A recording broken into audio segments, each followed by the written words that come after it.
We need a response team. The Avengers Initiative was shut down. This isn't about the Avengers. These people may be isolated, unbalanced even, but I believe with the right push, we can be exactly what we need. War is it won by sentiment, Director? No, it's won by soldiers.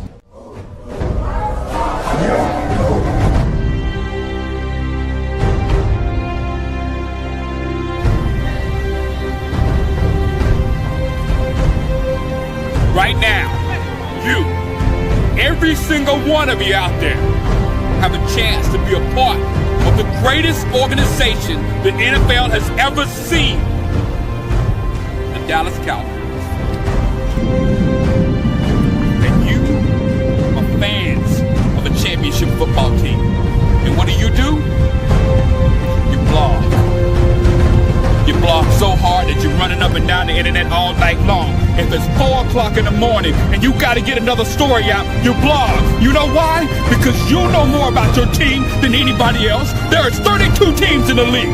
32 teams. You expect them to know every team like you know yours? Wait, they don't. They don't. And how do you do this? You go to the Dallas Cowboys show, you get a blog, and you blog about the Cowboys. You blog all night long about the Cowboys. You tell people what they need to know about the Cowboys instead of letting people tell you. That's what you did all last year. No more. You know why? Because we have the internet. All you have to do is have heart. And you can do it. You know why? Because you're a fan of a championship football team. And a fan of a championship football team, they give everything. They give everything they got to help their team make it to the Super Bowl. And if you're not willing, as a fan, to give it all you got, then you go to the New England Patriots. Blog, blog, blog, blog. There's nothing better than that. Nothing more fulfilling. Nothing more special. Blog.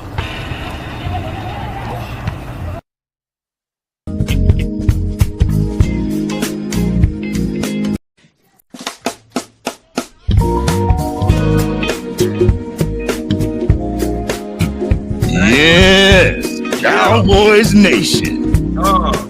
Are you ready? It's the DC Universe with Lou's Takes, Stargazer Sports, Any the More, The Big Time Show, Both Cowboys Sports, Alex Sports, and the Angry Cowboys fan. And without further ado, Boss Cowboy. Man, let's go, man. You know better than that. You hear me? We still can't see him. I can't. I can't see Lou either, though. His head cut off. He don't promise me. Yeah, Lou head cut off. He ain't got nothing, man.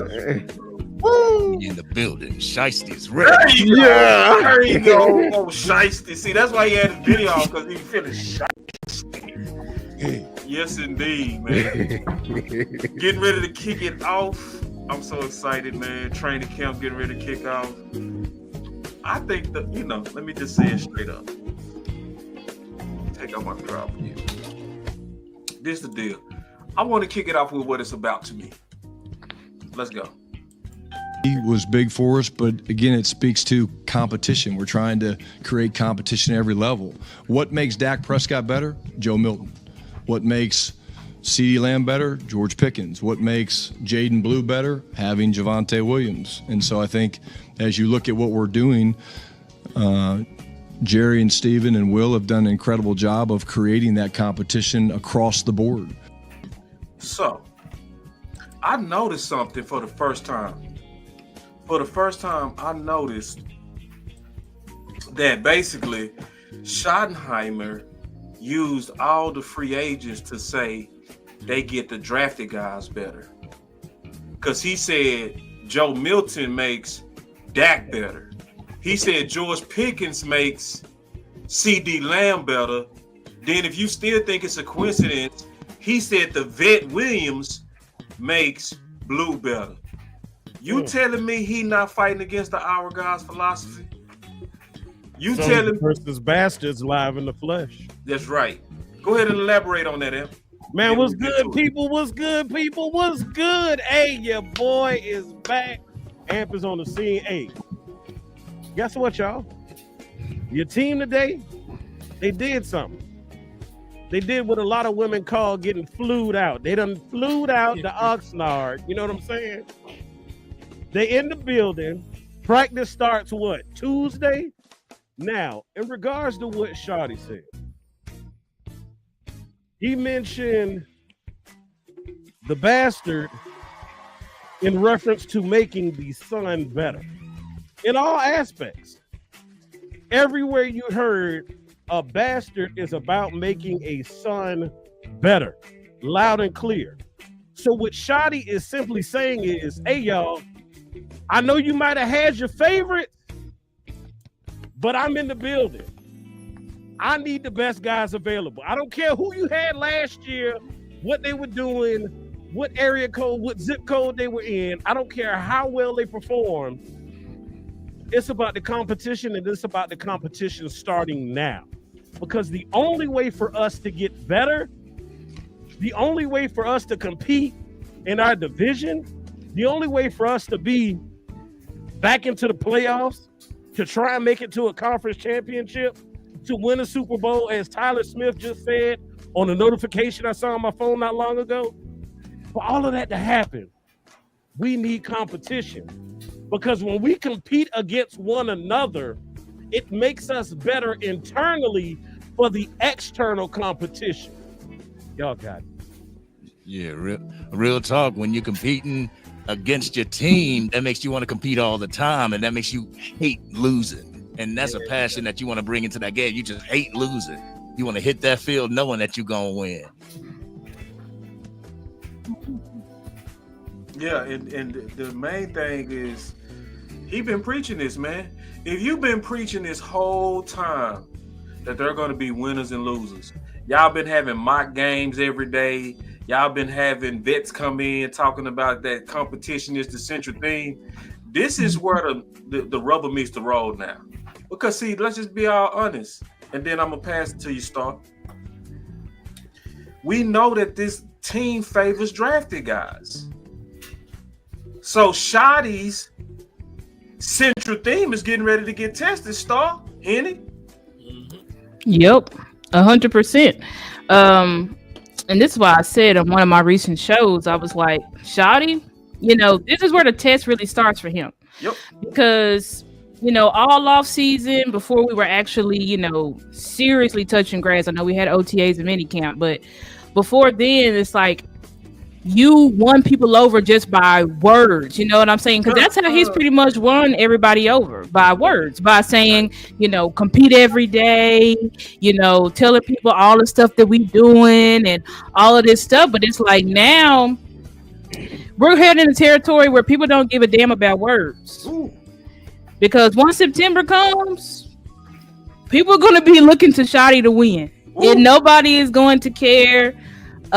He's a first-time head coach.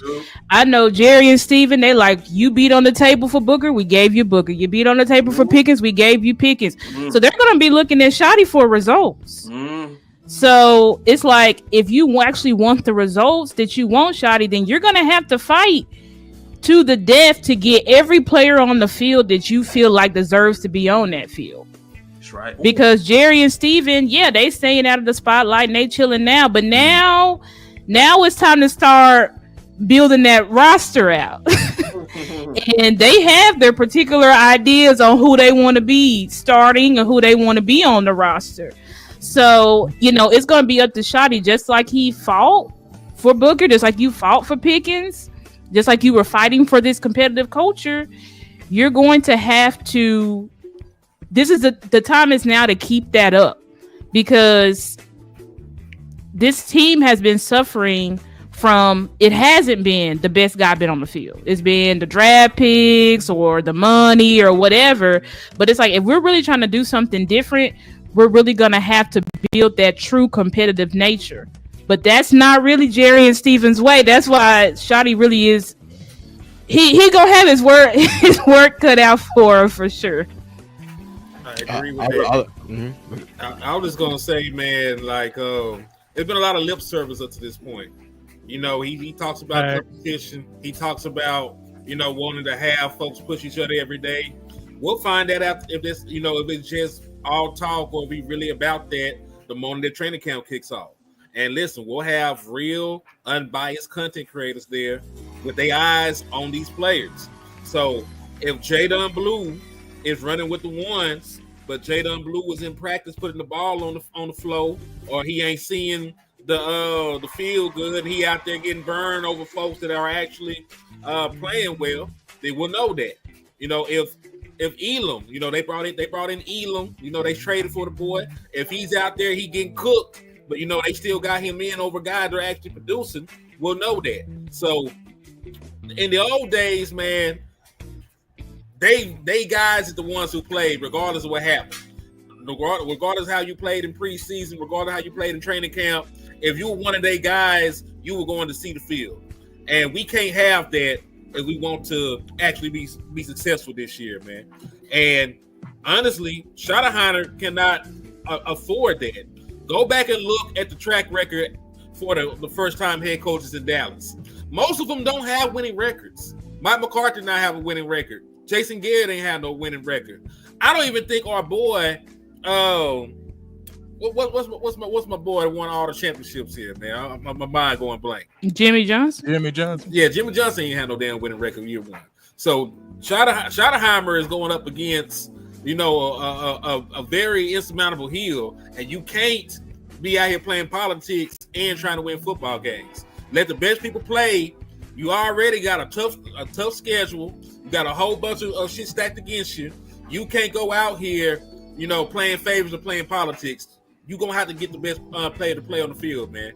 And listen, if you can't do that, you can't navigate, you know, this Game of Thrones kind of setting we got in Dallas, you might not be the guy. Yep. Yeah, it's all about, boss, you muted for one. You muted. But it's all about eradicating that entitlement. Yeah, you still muted. What's up? What's up, Marcus?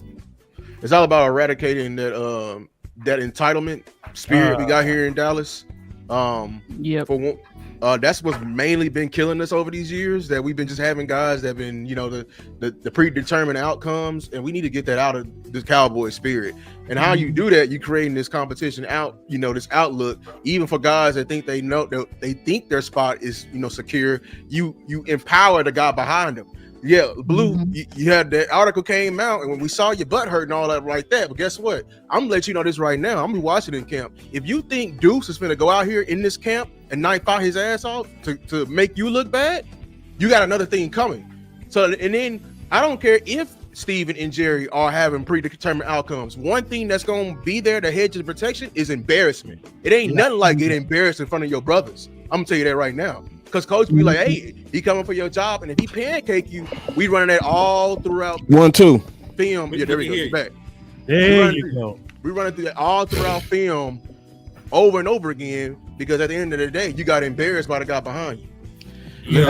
Let me jump in, man. Real quick before you jump in, big time. You're killing me, man. But I know, I got you. Real quick. Hold on real quick. We got Marcus Marsher in the building. I want to say this to you, sir. I know your takes on running back. Don't have your takes next offseason, sir. We're going to need a running back.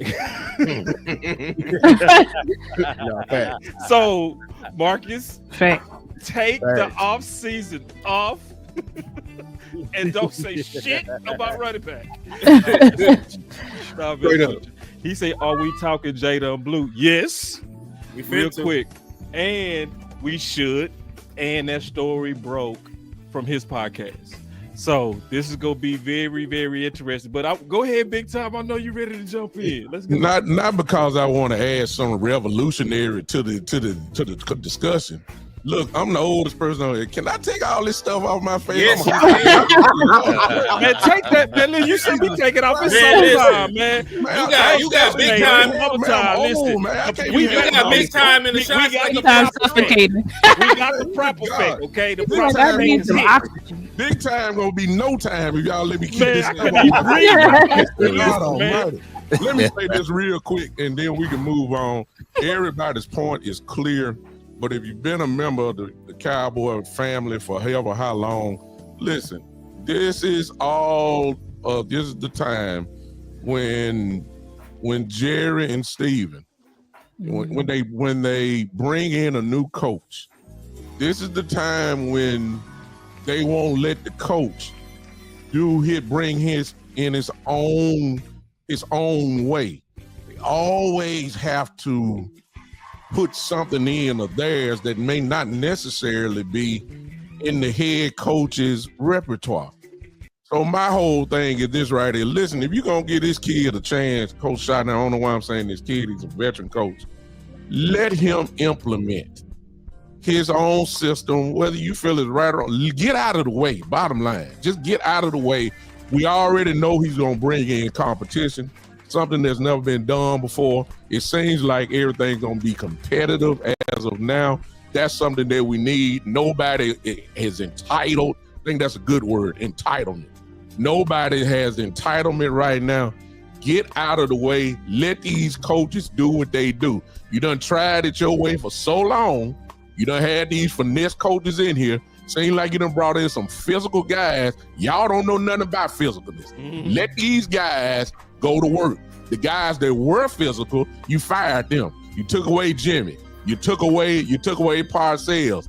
Now you seem like you got a guy in that ain't gonna be in shotgun all goddamn game long. Let these guys do what they do. Now, the money ain't gonna be in passing 38 times a game. If they say they want to run the ball, if you lead your team in rushing in the NFL as far as attempts, that goes against Dak Prescott and the passing number one offensive passing unit in the league. Let these coaches do what they're supposed to do. That's why you paid them. Get out of the way. That's the Jerry and Steven. Everything else y'all said is true. But Jerry and Steven, get out of the way. Can I say this big time? Because I agree with you wholeheartedly, but I feel like they already done cut the knees out from under them. But listen, think about the offseason and the draft. Like Schottenheimer was talking about running the ball the moment he got the job. Did he not? Yep. Yes. Did you do anything? Did you give him a premium running back or a premium pick in the draft for a running back? No. Okay then. So wait, hey, I got to jump in and I got pushback. I got pushback. Listen, I just want to say this. Like, you can run the ball without a premier back, but I guarantee it's way harder. It's way harder. It's way harder without that guy. I'm just saying, like, there's ways around anything. You know, you can get to 10 with 5 + 5, 5 × 2, 4 + 6, 3 + 7. There's a bunch of ways to get to 10. You know what I'm saying? But it's easy as hell to say, I want to run the football, and one of your best players is actually a running back. When you look at your best players on this team, you don't even like the dudes listen. If all the running backs tore their ACLs, I don't want nothing to happen to them. But if every single one of the running backs on your team tore their ACLs today, you would not give a damn. Yeah. You wouldn't care. You sign anybody out the street and feel like you about to hold on. But you was making the bigger point that they didn't take care of Brian. See, she got you in war mode. See, I knew it just happened right there. No, yeah, I just fight you, so I know how you are, bro. You what? You went into bullet hitting right there. Oh no, I'm just saying, man. Like they didn't. You're right. They did not. Like, yeah, I don't look at it as a running team, because when you look at most teams that are true running teams and they attempts and they production match, they go after the running back. They got a good running back. That's right. You know what I'm saying? They feature that. That's all I'm saying. I'm just Let saying. me echo you too, because he also said that games are won and lost in the trenches. Yes, he had to fight to get Booker, because they wasn't gonna do that, right? So they was already trying to go against him with that, but he got Booker. Where they are not taking care of him is that one tech. You can't say that games are won and losses in the trenches, meaning this is my central way to win, and you don't go get the extra one tech with Mozzie. You right here. They not laying it up for him, but he gonna still have to win with it. It's just what it is now. Training camp start Monday. It's tomorrow. It's tomorrow. A couple hours, matter of fact. A couple hours. This yours. Boy, check in. Hey, and I know y'all want to stay on this, but we finna get to the mess. and I know this gonna go a lot of different ways. We finna get to the mess. What in the world? Talk to me. Who me? Hey, all right. He said me. Okay. Me? Yes, Lord. Hey, yes, Lord. Jadon Blue. I mean, we've been arguing all season about this kid right here. I don't know. You made the perfect video. I know people can take the article how they want it. I say read in between the lines and take what's been said. The point is, the kid got flaws, and he needs to correct those flaws. That's the point. That's the point. And the way we've been propping him up, sending him out there to the rookie showcase as a 5th round pick up there with all them 1st and 2nd rounders, I think that's not telling him that he needs to work on everything like that. You know what I'm saying? I know people, my thing is we're trying to protect him from Cowboy Nation because we know his flaws. I know. I'm a Texas fan. I keep saying this over and over again. I've seen the kid play for 4 years, and people be trying to tell me what I've been seeing. Tell you right now, he wasn't the guy there, like the guy. There's guys on this team that's been the guy. He was a package back then. He's gonna come in, and what he's gonna be? You think he's gonna be Emmitt Smith overnight? People gonna think he's gonna be Tony Dorsett overnight? That ain't how running back work. This ain't Madden. This ain't 2K. None of that. This is real life. The kid needs to get better. Period. Especially if you want to put this giant workload on them, because they didn't bring in nobody really because we the only team in the entire draft that drafted a running back and didn't bring in legitimate competition to push him. Everybody else, except for the Raiders, because it's Ashton Jeanty, even the Chargers with Omarion Hampton brought in somebody else to push Omarion Hampton. Najee Harris. Mm-hmm. Yeah. Hey, I'll speak on it, man. I'll speak on it real quick. Because folks out here acting like this came out of nowhere. Like, there was articles about this from months back. Yeah. You know what I'm saying? From Brugler. Like, he said, he stated that some scouts told him that he would have to show teams that he could be that he got what it takes to be a professional. He wasn't just really even talking about his skill set. You talk about professionalism. And what it details professionalism. Work ethic, habits, responsibility, maturity. That's what it takes to be a professional in National Football League, is it not? So if you got to show people you got to be you know how to be professional, those are the things that they're speaking on. You know what I'm saying? So, and listen, to be fair to him, right? Because I did a couple Google searches. It's not like I'm out here running around talking to all the top prospects and agents and shit. Like Sarkisian spoke highly on his maturity, and Tashard Choice, the running back coach, former Dallas Cowboy, spoke highly on his maturity and his leadership. Now, the thing I want to ask is, based on that, do you believe that's just, hey, we rock with you, anything going on behind closed doors, we'll keep it there, but we're gonna stand with you in public? Or it could be stuff like that. But point being, when there's smoke, there's fire. Like they ain't came out and said that, for no reason. Especially not no scouts. You gotta think about it. Your coaches have a relationship with you. They care about you. They love you. They want the best for you. So this is like, you got a relationship with your boss. You may not have been the best worker in the world, but I'm gonna give you a glowing review when you move on, man. Long we were still in good regards. You know what I'm talking about? So I don't know, man. But when there's smoke, there's fire. It's in the report.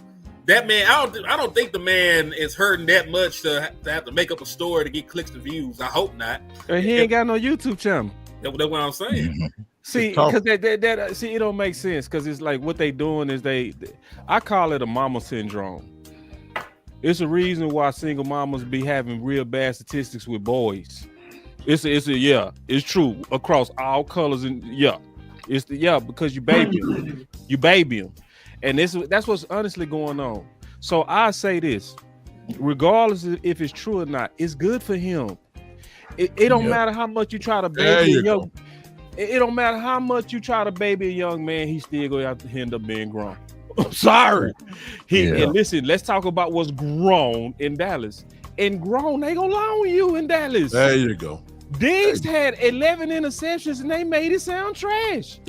I'm glad. Them yards he gave up, man. Oh, the yards. Yards he gave up. And man. what's crazy, hey, can I throw this out there? He didn't give up 1,000 yards. That was And he did give up 1,000 yards. That was a PFF statistic. The official That they made up, bro. Yeah. The official statistic from the NFL, they actually regard was way lower and they than 1,000. killed Lazy. Dak, bro. They Dak be balling. Dak could come out of just so.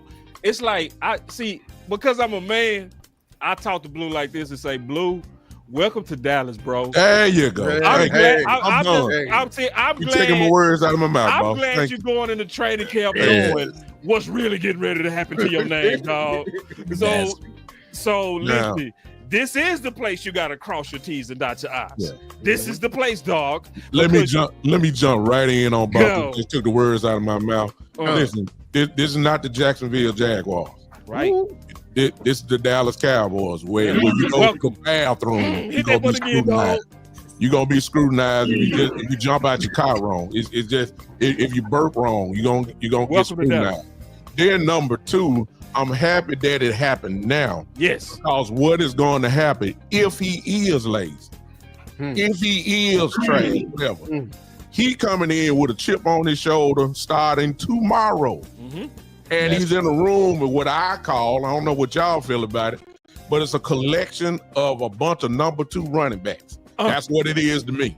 And he has a chance now to go ahead and crank this thing up. The other one that's talking a lot of trash is Miles Sanders, who's talking cash trash himself, and he's ready to go. Well, guess what? Now, since you got a point to prove, starting tomorrow, you got a fire lit under your tail. And now it's time to go to work. And who knows what this may turn out to be. He may stand out above the rest. I don't care if you was lazy in Texas. I don't care what you were. You in Dallas now. And everything. And trust me, with all the content creators, with all the professional DallasCowboy.com people, folks are going to be looking at Jadon Blue starting tomorrow, every movement. He has a chance to shut this thing down immediately. That's all I got to say. And that's the thing. Like, I made a video on, it was like, you're welcome to the NFL moment. You're welcome to the Dallas Cowboys moment. You think that this is bad? You're gonna snap back at this? Wait till you don't run over 1,079 yards, because they got rid of Rico Dowdle and he ran 1,079 yards. If you don't do that, it's gonna be hard for you in Cowboys Nation. Yeah. You're not in Kansas anymore. Exactly. Better wake up. Streets. Do you That remember- street's tough, dog. Do you remember in 2020 when they were tired of Zeke Elliott? He had a quote unquote fumble issue, and Zeke had won rushing titles. He's been an All Pro. He's been a Pro Bowler. Like he changed the way you ran offense in Dallas. And he had a couple fumbles, and folks were ready to hang Ezekiel Elliott. They were talking crazy about that man. Jadon Blue, this nigga had 9. He had 9 fumbles. All the same. Hey, no, say all the same exact way too. All the same exact. You was in the open field. I run my 4.29. I run my 4.3. I'm fast, boy. You in the NFL. Everybody run that. Real quick, And Marcus Marshall is in the chat. He said he can give some context. Hey, listen, I can send you the link because see, I would shit. We this DC universe. Anybody talking about Dallas Cowboys, we'll send you the link. You can come in and out. You can come in, give us the context of because see, I would want to hear from Marcus because Marcus is the one that did the interview, right? Yeah. And this is the deal, bro. I just see a lot of sensitivity. I do. I see a lot of, and that's okay, man. Listen, Send him the link, boss. Send him the link. He just put it in the chat. Yeah, slide in, man. Star, get in, Star, real quick. You been in the back. Yeah, I mean, when it comes to this article with Blue, I mean, I personally thought it was wee woo until Henny was like, "No, it's in his scouting report." It is. I don't know this coach's intention on coming out and just targeting Blue. Now, me personally, I don't put Blue up on this pedestal as that he's gonna be the top dog and he's gonna be RB1. I feel like Blue is a scat back. He's a change of pace back, and that's what he's gonna be for us. So I never thought he's gonna come in here and carry the workload and give him 20, 30 carries a game. Like, hell no, that's not what I was thinking with Blue at all. I think that, I mean, obviously Blue's going to have something to prove, but I think all of the running backs have something to prove. You know, Deuce did an interview recently, and of course, everybody, you look at all the ESPN rankings, they said our running back room is the worst in the league. Yeah. So the players, the running backs obviously know this. And I will have to say that somebody did say, like, when it comes to our running backs, they were like, we don't have a high view of these running backs because of injury history. Some of them just haven't got enough touches, so you don't have the confidence. But we do have to remember they did target Javonte Williams, because I believe we signed him and Miles Sanders like the first. I know we signed Williams like the first day of free agency. So I do think that the front office and the coaching staff have to have some sort of belief in Williams. Otherwise, I don't feel like we could have just waited to sign these guys. You know what I'm saying? It's not like we signed them for much. We signed them for $3 million. So I think so, or something like that. We signed them for dirt cheap. So it's like, go ahead, Lou. What you say? I thought they were the backup plan. I thought we was waiting on Rico, and Rico wanted a little bit more. We signed her for 3, and I think Rico wanted like 3.5, and they was like, bye. Yeah, I don't think the front office was ever really gonna bring back Rico, because we had already brought him back. So we had already brought him back for $2. I think they already were saying we wanted to move on from him regardless. Like, I don't think unless Rico ran like 2,000 yards or something crazy, the front office was not gonna re-sign him. Now, should we have brought him back? Possibly, you know what I'm saying? But I do think you could get some more explosion. Oh, here you go. Yeah, buddy. This is where the story came from right here. We got Marcus. I tried it myself. It's a cute prop, but it's hot. I got it's too hot. Yeah, it's a cute prop, but go ahead. What you got? All right, so listen, I don't need to defend Stretch. He's a big boy. Like, he's been in the NFL for a lot of years. He's got some good connections, not only to the Cowboys, but across the league. And it doesn't take a lot of digging to kind of figure out who he was talking to, but the whole thing is a little overblown. The Cowboys love Jaden Blue. That's the main thing. They love Jaden Blue. Do they wish he was a little bit more professional? Yeah, but he's 21. Like, he's 21. He's going to be okay. There were things in the background, from even high school. He didn't play his senior year of high school for some issues. And there was maybe some things in college that, again, things that you would expect an 18, 19, 20-year-old to deal with. Yes, there's some issues, but nothing that we need to be overly concerned about. And I think that was Stretch's point the whole time. Like, hey, he's an incredible player, but I think there's always, these coaches always think that he can be maybe a little bit better than what he's been in the past. And that's how we got here. Yeah. And Marcus, I feel that people are being a little bit too sensitive about this. He's a coach. What coach is not going to demand everything out of you? A former coach is going to be that way. A former coach is going to try to get it out of you, right? And there is smoke. This report was also in scouting reports. This report was with Dane Bugler.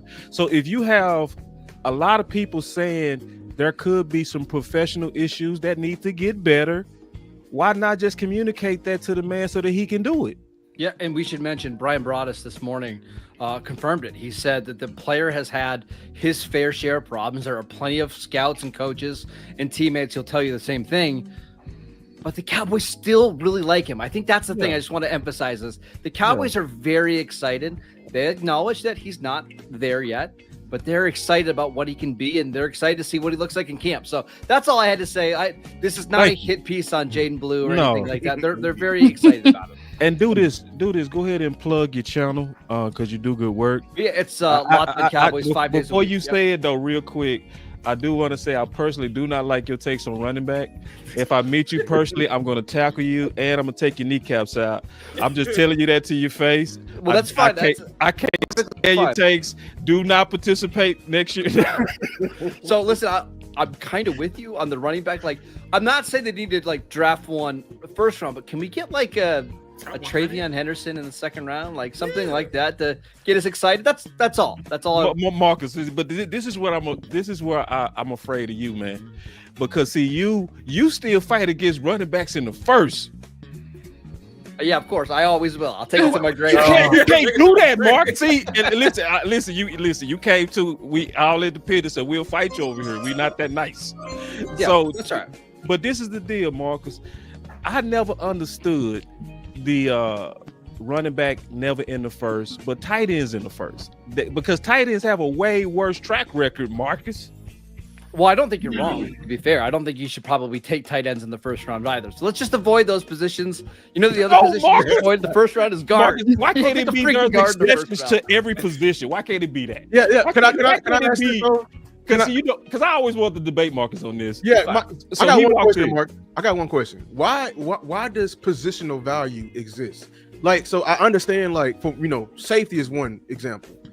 We say safety is not a positional value, but we let teams like the Ravens who ignore this, and now they're building a monster within that. So, like, if I understand the value of the position, but what if it's a guy, like it's your guy?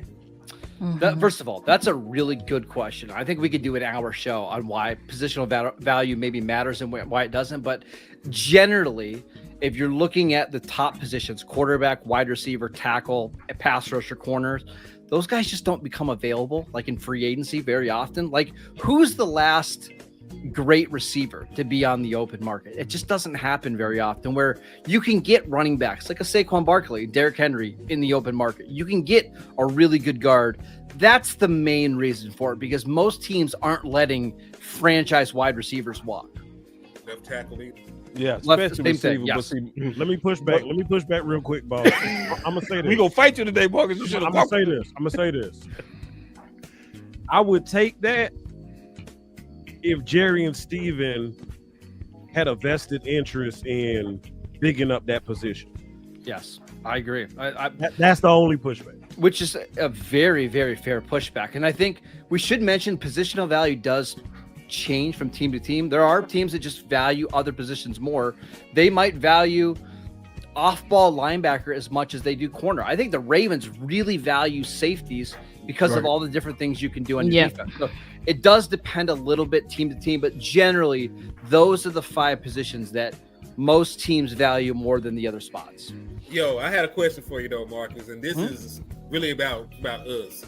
Now, I was telling my people, man, I don't know how I feel about the Siobhan Rebel pick. Not because he's not possibly a good corner, but I had a very high grade on Caleb Johnson, who was sitting there in the 3rd round. And we know that Shotty has said he want to be physical, he wants to run football, he want to win in the trenches.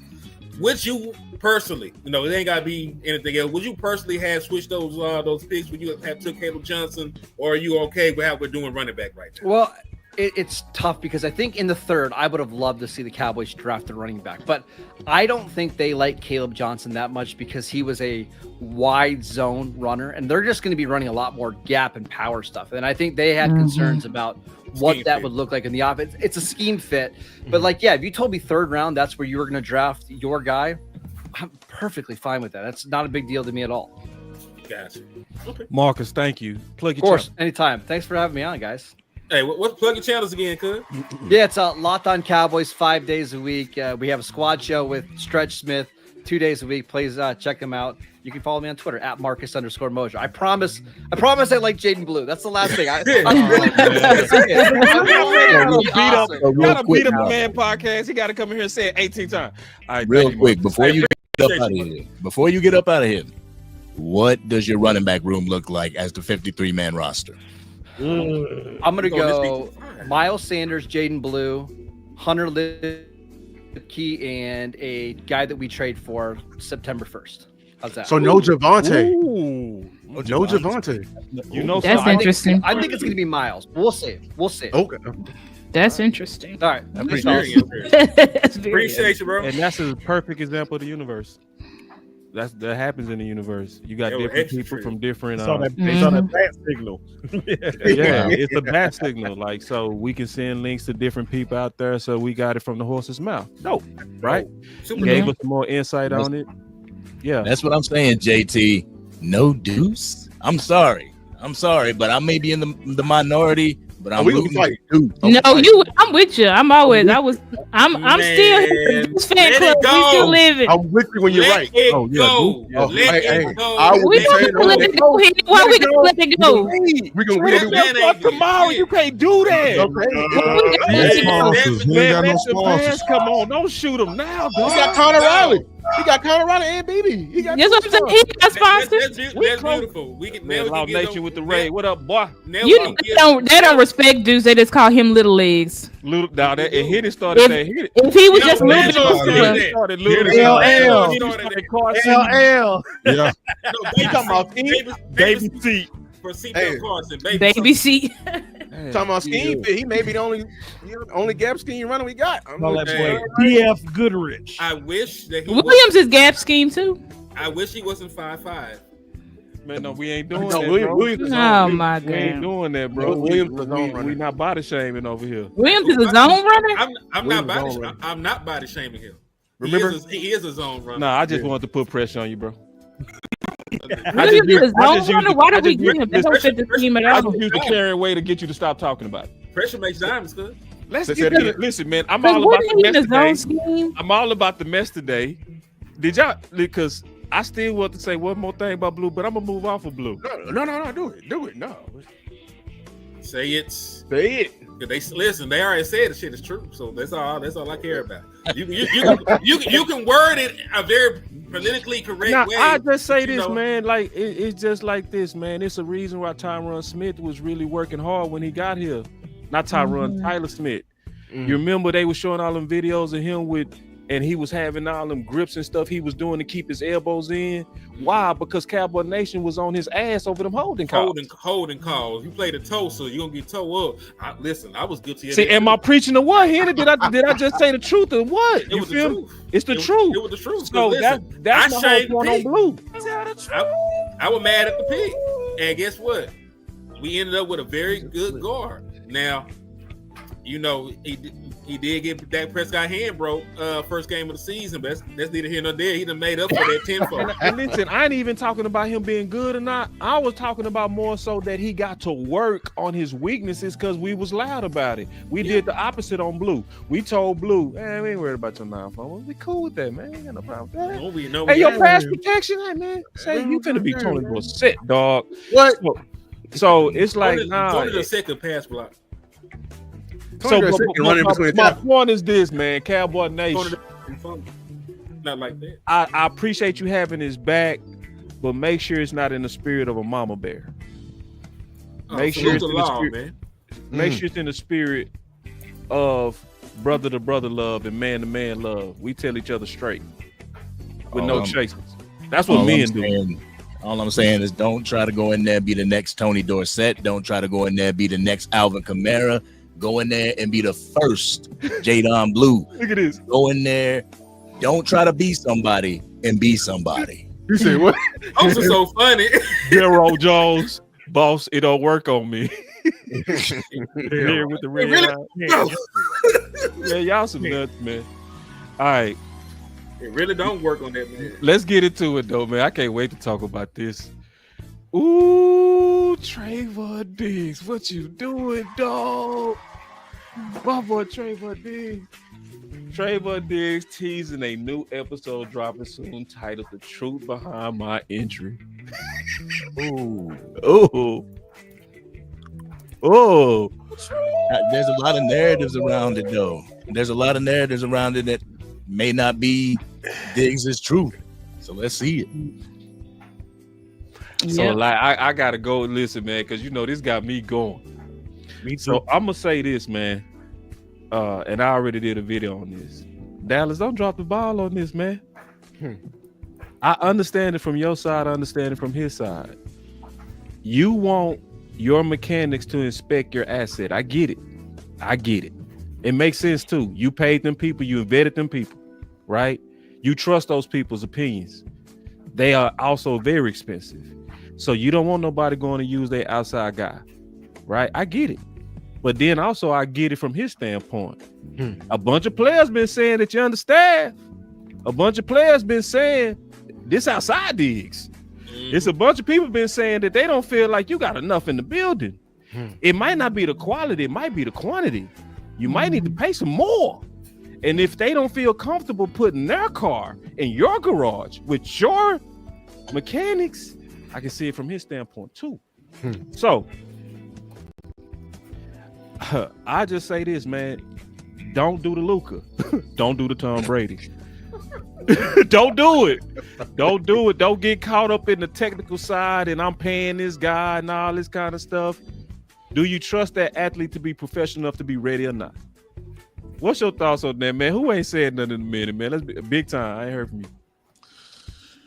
I think we need to kind of let this thing play out a little bit more before we start coming to judgments, because you can take so many different angles from it. I watched both episodes, and it's unfair because a lot of that stuff in the video is edited.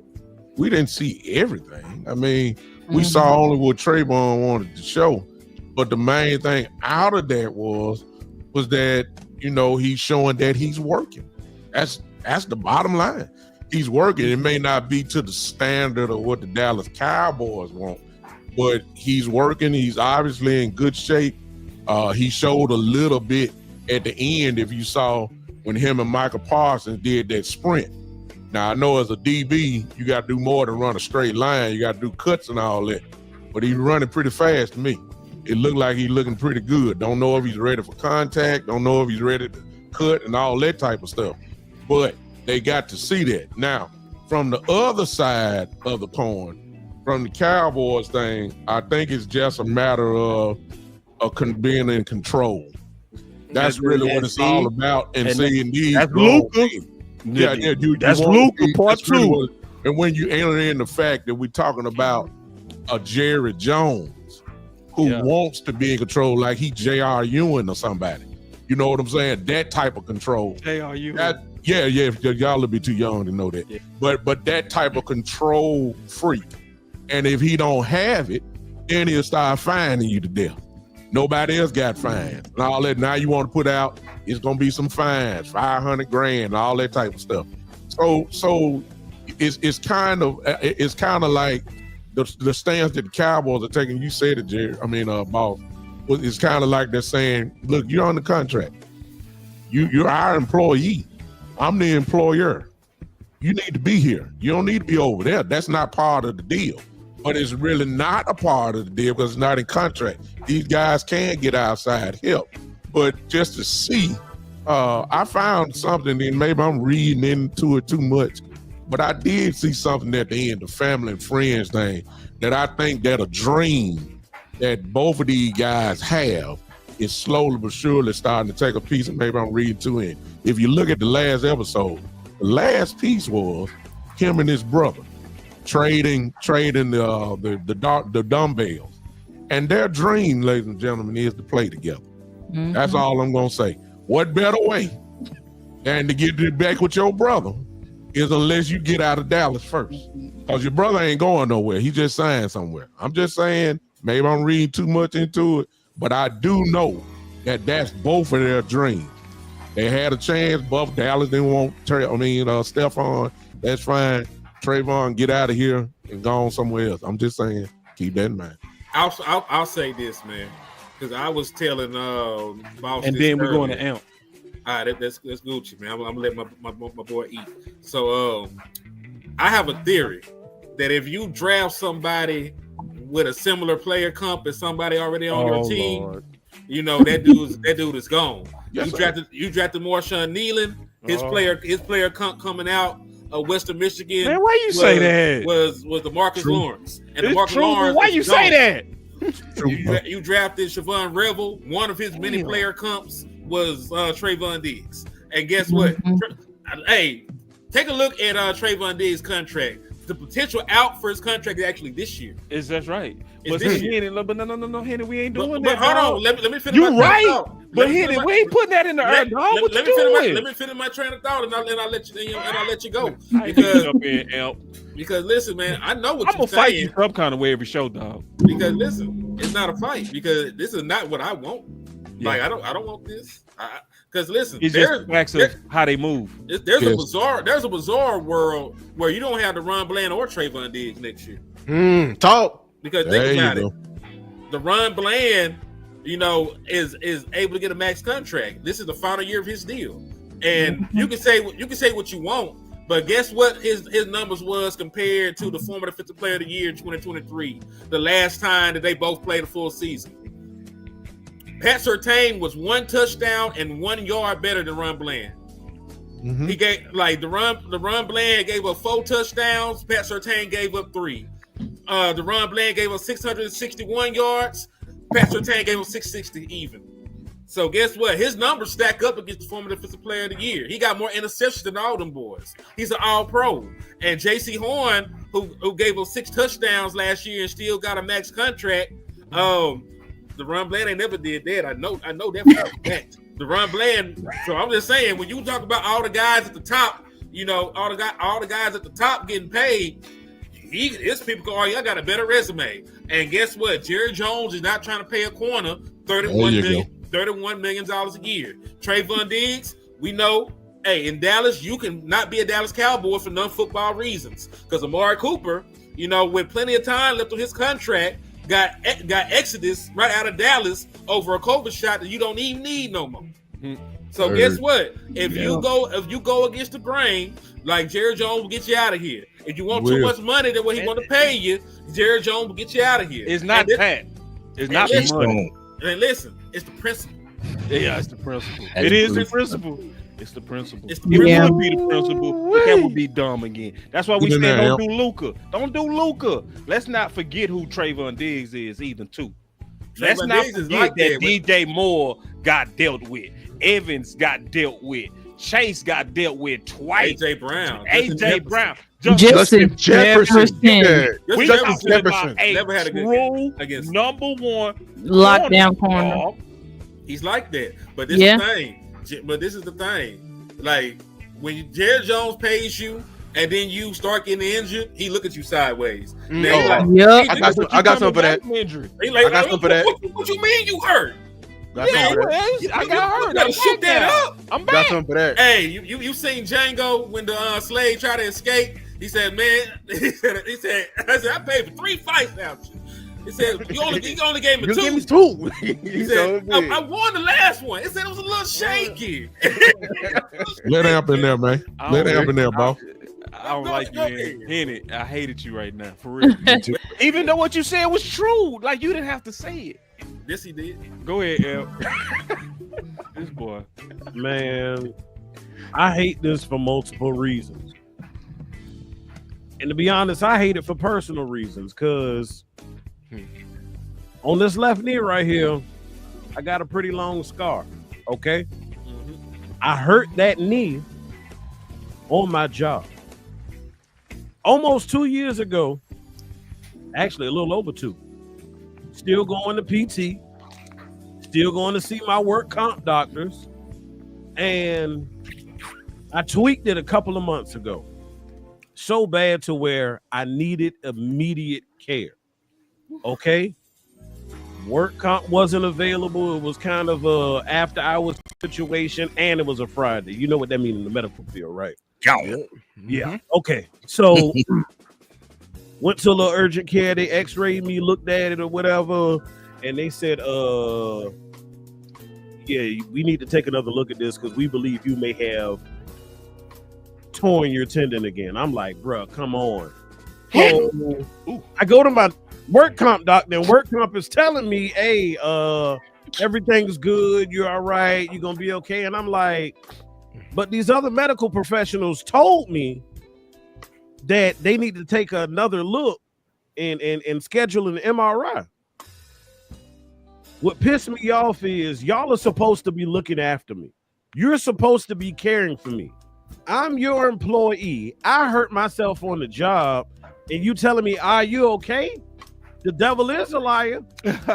So I had to go to my primary, right, to tell her the situation so she could write a referral so I can get that MRI so I could know if my knee was good. Trayvon, at the end of the day, Trayvon has to do what is best for him and his body. Because guess what? The NFL is only a snippet of his life expectancy. And once he retires and walks away from the game, he still has to live with that body. Mm-hmm. So that's his decision. It's no different than when we talking about women in pregnancy and their choice, their body, same situation. So I'm a step back. I'm gonna allow Trey to make the best decisions for his body. I hope that he is doing everything he can to shorten his recovery time. I'm hoping he does everything he can to protect that injury and prevent it from having a setback. But he got to do what he got to do for him. I hope Jerry and Steven understand. I hope egos can be put out the way so that we can fix the problem. Forget ego versus ego. Let's just fix the problem and move forward, because we was just drooling over this man like 2-3 years ago. So let's not act like we forgot about that. You know what I'm saying? They surely beefing though. But Yeah. the title says They it. beef. Trayvon Diggs teases new episode dropping soon. The truth behind my injury. So he calling their story basically Lies. a lie. And I believe it. And you know why I believe it? I'm gonna be honest with you. See this? Yeah, look, I got something to say, because this is one of the reasons why I'm pissed of this organization right here, because they have the nerve and the audacity to actually come and actually think they have some type of morality in this. And we got people online defending it, talking about it's in this contract, it's in this clause, not forgetting what these guys did when they came on your radio show. That man got on your radio show and literally said Bland was going to be back 7 weeks before he was actually back.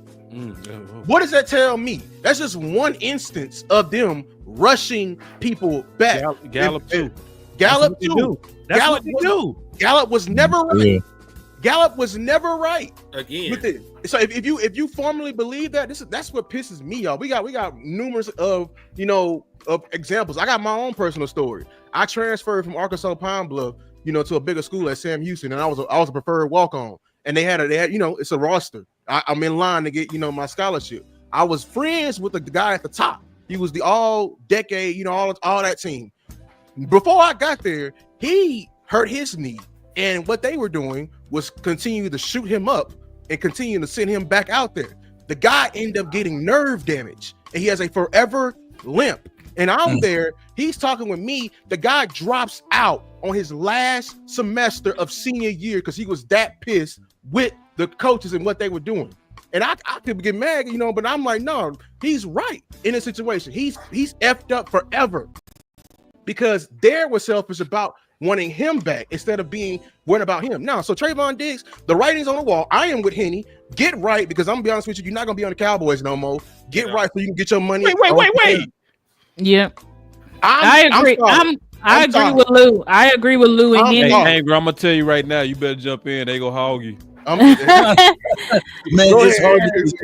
it's hard to jump in because everything's so pertinent. Everything is.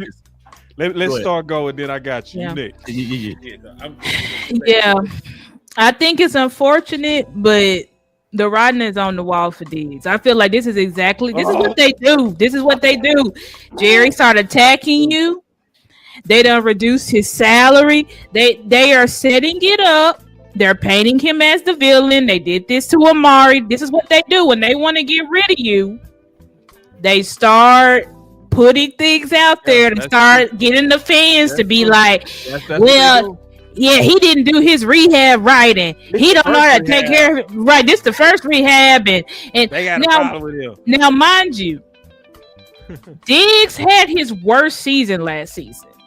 In my opinion, he did not look good. Now, was that because he was rushed back? Probably so. I mean, clearly he had to get another surgery, but he did not look good last year. And so you have to think, and it's also, we got to think this is Steven too. This is why Steven don't like paying people, because he paid Diggs. Remember he paid Diggs. There was no controversy. They paid Diggs early. They paid him in July and everything like that. He was team friendly. They paid him. Right after we pay you, you get hurt. You miss the whole season. Then you come back. You have a horrible not horrible. Let me not say it, but you didn't have a good season, and then you had to leave the season early because your knee is messed up again. Now you're not gonna come back. I don't expect they may try to rush Diggs out there in September, but I don't think Diggs should be coming back till late October, late November. So they pay Diggs, and they have barely gotten any return on their investment because he's been hurt the whole time. So this is their mindset. It's not. It's in whose fault it is. I don't know. Could be the training staff. Could be partly Diggs. Could be a lot of stuff. We don't know. But what I'm saying is, Steven and Jerry look at it like this: we paid you. You've been hurt your entire contract. So now we're done with you. We're washing our hands of you. That's just how I see it. So even if Diggs has an amazing season, he's having an amazing season so that he can go play with hopefully his brother can get him on with the Patriots, or they may just try to go somewhere together. But I don't see Diggs staying here because the Joneses just feel like we paid you and we wasted our money. I think that's honestly how they feel. We wasted our money. We shouldn't have paid you because you always hurt. And see, and it goes to these players that get hurt, these players that are getting, not counted. Make this bulletin board material. You know what I'm saying? Go into this season, go into training camp. Whenever you can get back, Trayvon Diggs, put in that work so it can make it undeniable. You know what I'm saying? So whenever that time comes and they talking about trading, I'm like, well, shoot, he got like 6 interceptions on the season right now. What do we do with that? Mm-hmm. He in the lockdown corner that we actually brought to this team. So right now, the ball is in his court, and I don't know if he's doing the right thing by airing out the grievances on his YouTube channel, but make it undeniable. Him, Jadon Blue, Deuce Vaughn, whoever's trying to make this team, make it to where it's straight A's across the board. Man, we know what the problem is. Let me get in here real quick. Let me ask this question. I'm trying to understand, how is it that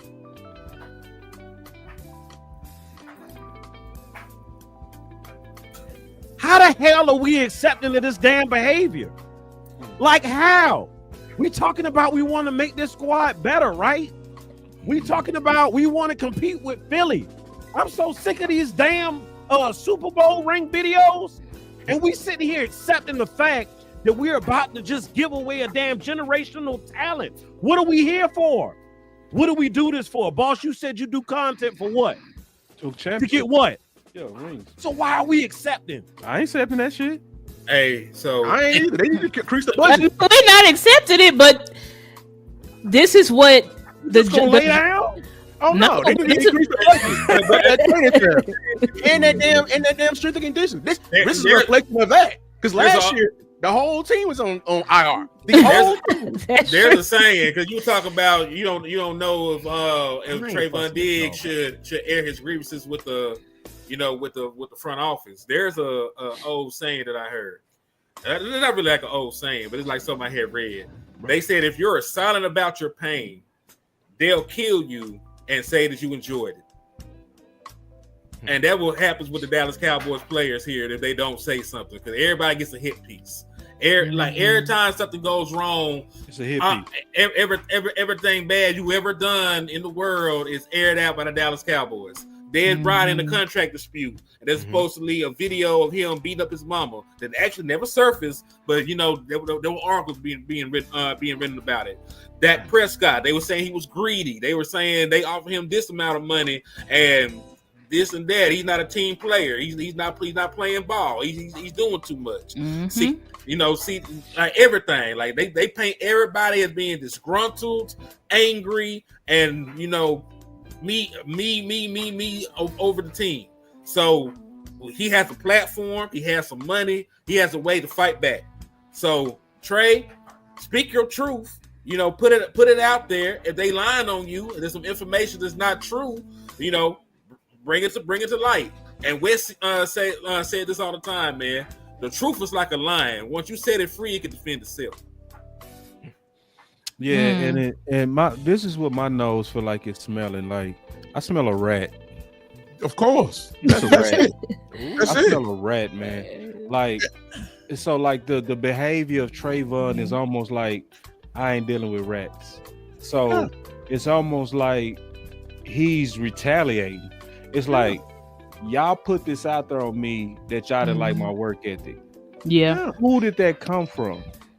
Yeah, because Jerry don't be with this man when he rehab. Exactly. So that's come from one of the trainers, and that's likely why he protested, because he's like, was y'all all in my face like I'm doing a good job, and then behind my back over here like his work ethic ain't. You see what I'm saying? Yeah. Trainer then.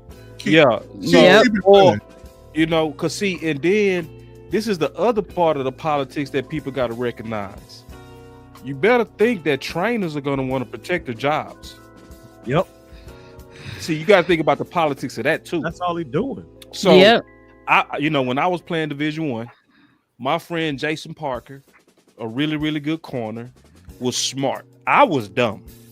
What he did that was smart is he worked out on his own.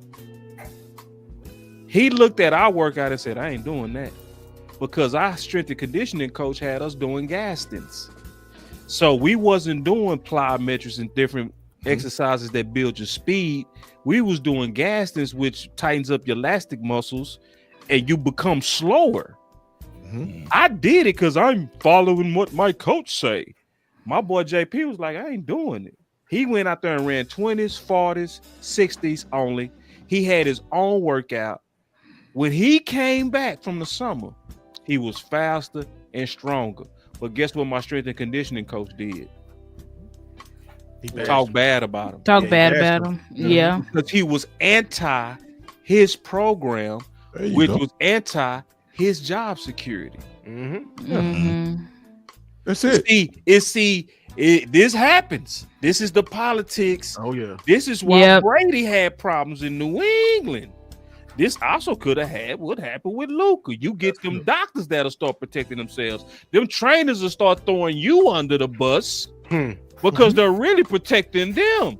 Oh, Jerry, his work ethic. Jerry, his muscles. I told him 6:30. Yeah. And his muscles are not stabilized. He's not, because you trying to protect your job. Their jobs. But see, boss. See, it to me, I'm real cut and dry, simple stuff. And your perspective is, I think, on point, boss. But I think it's just real simple. Star said it, man. Look, number one, the resume of Trayvon Diggs is this. He ain't no problem. He ain't never been no problem when he been to Dallas. He's a private, quiet person. You'd be lucky to get an interview with him.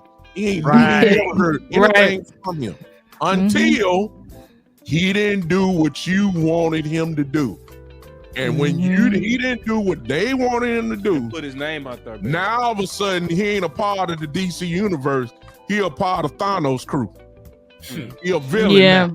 He a super villain now. And now because you don't like it, you just like I'm saying. See, the problem is with Cowboy fans, Cowboy fan base, and some content creators. I ain't talking about nobody here. Nobody here, because we all at some point go against the grain of the organization. But the problem with a lot of people is you try to apply logical thinking to illogical people. Stephen Jones and Jared Jones got a Amari Cooper out here because he wouldn't do the shot. Not because of his production. Not because of his production. He got rid of him because of a shot. Yeah. You understand what I'm saying? Yeah. You can't was the principle. You can't come with regular general manager theology to an illogical person. It's not common sense. It's not common sense. Jerry Jones is mad. Yeah, he's because mad. Because Trayvon did not come into the building. And then here's the thing. Oh, now you gonna slap my face? Not on that with that, because you gonna put up a YouTube video now? Yeah. Oh, you gonna really slap me? Okay. Yeah. So now I'm gonna charge you this $500,000. And not only that, I'm gonna put it in this market and I'm gonna charge you for it. Yeah, I'm gonna charge you for it. So with that $500,000, we couldn't bingo. Don't do it. Bingo. We couldn't see, stop putting logical thoughts. We couldn't have brought Rico back with that extra. No, that's too much conversation. 1.5, ain't it? Amp, we confiscate that. That's for the evidence locker. Amp, you talking that's for the evidence locker. Your problem, you talking logically. You can't talk logically when it comes to Jerry. This is what he does, man. This is what he does. Evidence locker. Yeah. Boss, you might well come on, Hey, man. but Too much evidence, man. It's too much Big evidence. time. The way you just broke that down, I'm gonna be honest with you. It's the truth, man. It looked hopeless. Now, when I listen to the pettiness, right? When you just say it the way you said it, over a shot. Overshot. Look, Overshot. right. Keep in mind, So keep in this is mind, one boss. of these over not going to my trainer. Keep in mind, Yeah. boss. Keep in mind, boss. Before Don't he do didn't do Luka, the shot. Throw the line. No. Go before that, boss. I'm sorry. I don't mean to cut you off. But before the final thing was done, remember, it was during the time and Alabama was playing in a championship game. Who was there on the sideline in a jogging suit with no mask on? Amari Cooper and Trayvon Amari Diggs. Cooper. Yeah, You think Jerry Jones loved that? He said, "I be dang. I wish y'all would." Oh yeah, Both of them were out there. Diggs and Amari Cooper was there. Come on, man. Henny said it. It's the principle, bro. It's the Like principle. this is where owners is go. If they in their egos go, it's gonna be hard for them to say, "Nah, you ain't going to your doctor." No. This is what the solution should be. You gonna do what I want you to do. If I was the Joneses and I had logical brain in my thoughts, you know what I'm saying? Ain't that, Luke? I know. This is what I would do. I will understand. Listen, Trayvon, I understand you have sentiments about my staff, how they mismanaged it, and everything like that. So here, I'm gonna give you a wager, or not a wager. I'm gonna give you a deadline, an ultimatum. You go train with your staff. If you come back and your ass get hurt, your ass is grass. Do you make? We will get that shit right here, right now. Because we tried it my way. It's only fair. You just try it your way first. We tried it my way. They tried it your way. He got hurt again. Yeah, they got hurt under your staff. Yeah, but check this out. But check this out, y'all. And I don't mean to. I'm not trying to change it, but let's be honest. What we talked about, everybody on that I'm looking at here, what we talked about was solutions. We talked about football. We talked about ways to make things better for this team heading this year. Tomorrow, they're gonna be questioned about Trayvon Diggs. There's gonna be questioned about Jadon Blue. There's gonna be questioned about everything but football. Let me. Well, you forgot Micah. His broadest clip, man. And Michael, Let me his broadest clip. I think he had something to say about Trayvon Diggs. Y'all want me to play this real quick? Yeah. Yeah. I don't know what he said. Are you freestyling? Super freestyling. Yo, I want to hear this. Yeah, because they said he addressed it. So let me listen to it. Real quick. Yeah, but the Diggs stuff, they talking about the blue stuff. Hey guys, Broadus here. One more night before I head west to make that trek to Oxnard, California. Dallas Cowboys are there and are settling in. So looking forward to getting to be a part of that Monday night. Myself, Vaj Lombardi, will be out there for the Doing All Right.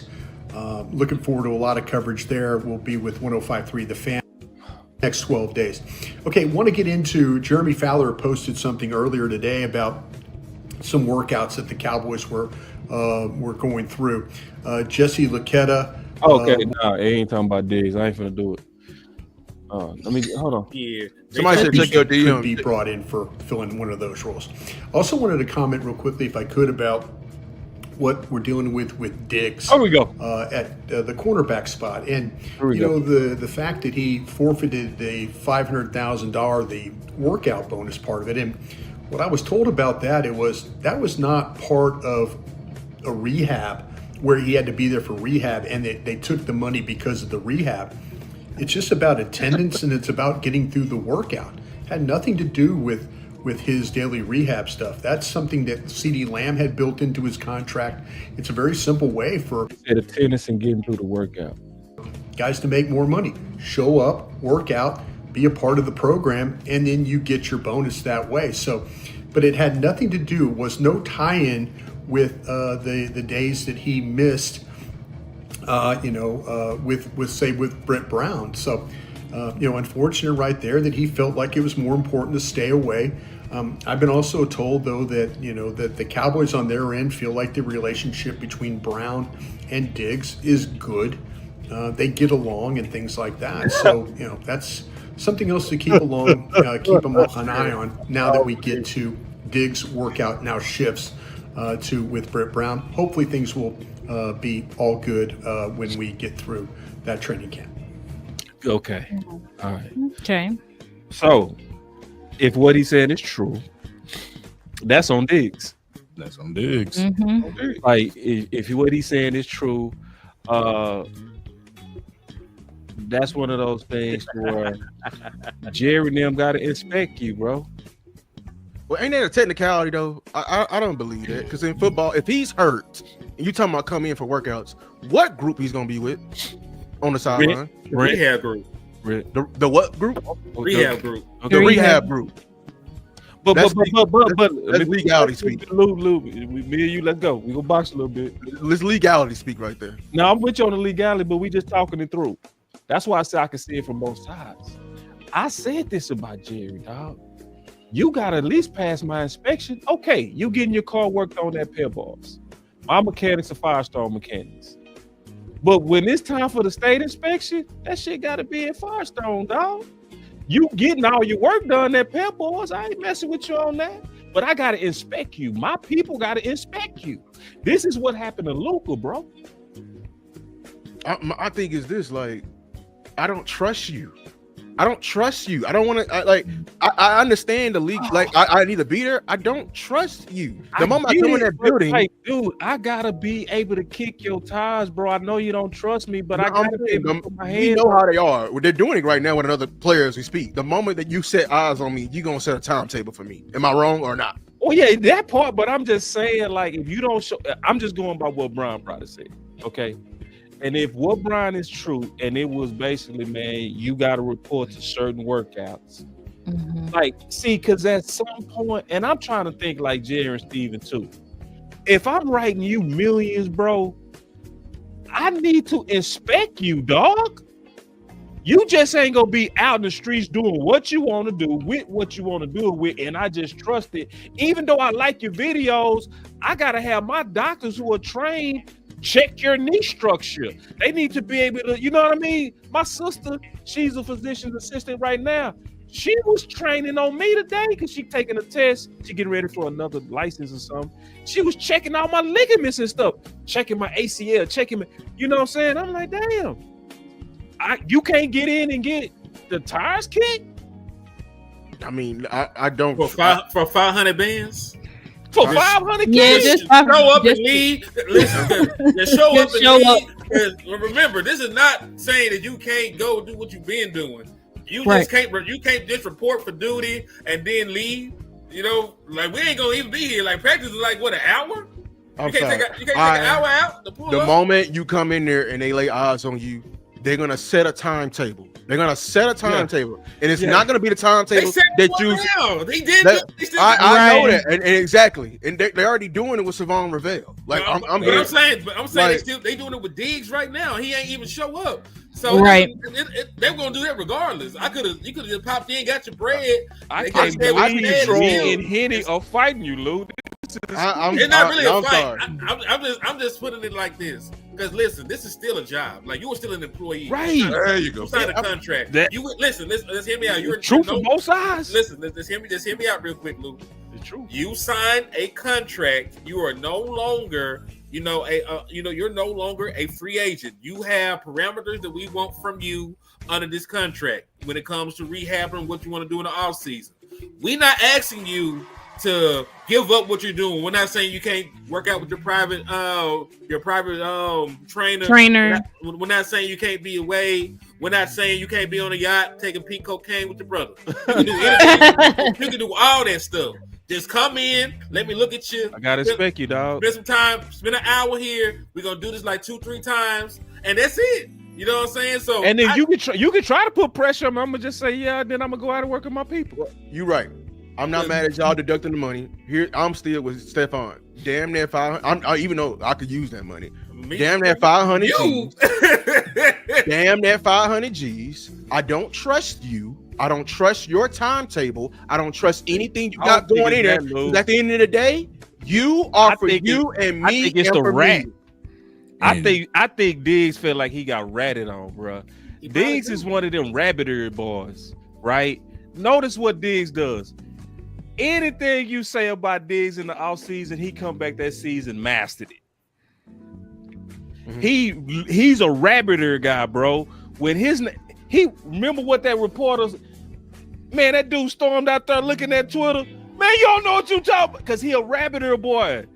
Like when he heard his name, he one of them. Who you talking to? He one of those.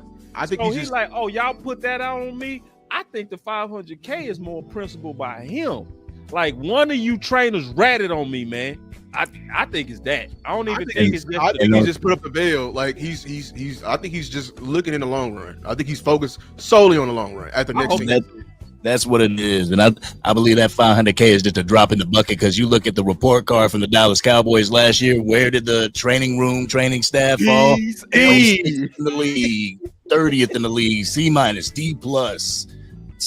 So I would be definitely with my trainers and just time to time. I see y'all. I don't care.